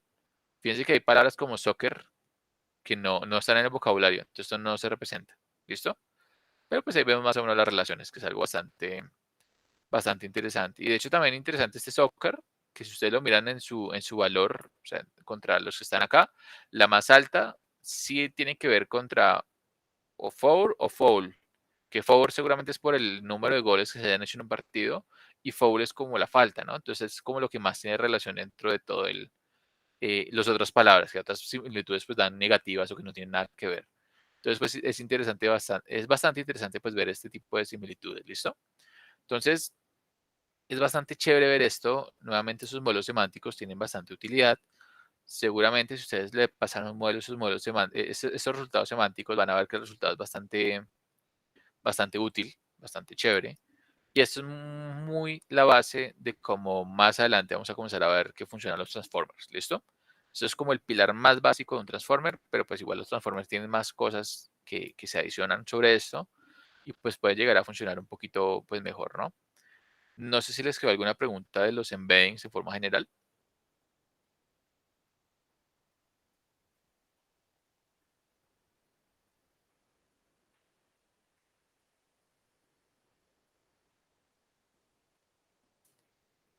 Listo. Entonces, creo que pues igual ya no nos da tiempo para el Machine Learning de hoy, pero es importante también que repasen un poquito conceptos básicos de Machine Learning. Vamos a comenzar a ver Machine Learning sobre este tipo de representaciones. Entonces, la idea pues más o menos es que en la sesión de mañana comencemos a ver lo que sería el aprendizaje supervisado sobre textos, que veamos de cierta forma al menos una introducción de cómo clasificamos textos, puede ser a nivel de palabra, a nivel de oración o documento, para que ustedes vean más o menos unas problemáticas ya más reales. Por ejemplo, clasificación de spam o clasificación de palabras en idiomas, puede ser ya hacerlo automáticamente, como lo veíamos desde, si ustedes recuerdan, lo vimos desde enegramas, pero que veamos también cómo se hace eso con un modelo para automáticamente decir si esto es de un idioma y de otro, o sea, algo que también podemos hacer, que se suele hacer bastante. Algo también que vamos a estar viendo sería tareas más específicas. Por ejemplo, clasificar una palabra de acuerdo a su función gramatical en el texto. Hay modelos para eso, hay conjuntos de datos para eso. Vamos a ver modelos preentrenados tanto en el DK como en Spacey para eso. Seguramente eso lo estaremos viendo el sábado. Y algo también interesante que vamos a estar viendo es la parte del pipeline personalizado. Seguramente el sábado pues vamos a dedicarnos a eso. Que ustedes vean cómo pueden coger un conjunto de datos etiquetado de textos con segmentaciones de texto y cómo desde Spacey fácilmente ustedes pueden entrenar un modelo sin la necesidad de configurar mucho. ¿Listo? O sea, y sin la necesidad de que ustedes sepan mucho de redes neuronales, desde Spacey igual se puede entrenar. Muchos modelos de Spacey que son redes neuronales se pueden reentrenar sin saber mucho de redes neuronales, que es como un plus que tiene Spacey ahí, ¿listo? Pero pues nuevamente es como la idea del plan de esta semana, al menos comenzar a introducir lo que serían modelos de Machine Learning y también para que les quede pues, presente, la siguiente semana comenzaremos a hablar de modelos no supervisados sobre texto. Seguramente el jueves estaremos hablando de modelos de clustering. El viernes probablemente estaremos hablando de modelos de tópicos.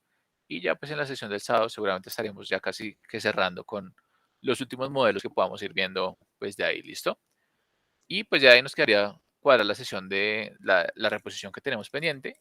Y pues esa reposición la idea es más destinarla para la presentación pues de los proyectos y la presentación final del curso, ¿listo? Nuevamente yo creo que el próximo, de este sábado de noche, perdón, la cuadramos seguramente. Cuadramos más o menos cuando nos queda bien a todos, ¿listo? Entonces eso sería todo. No sé si tengan alguna pregunta adicional.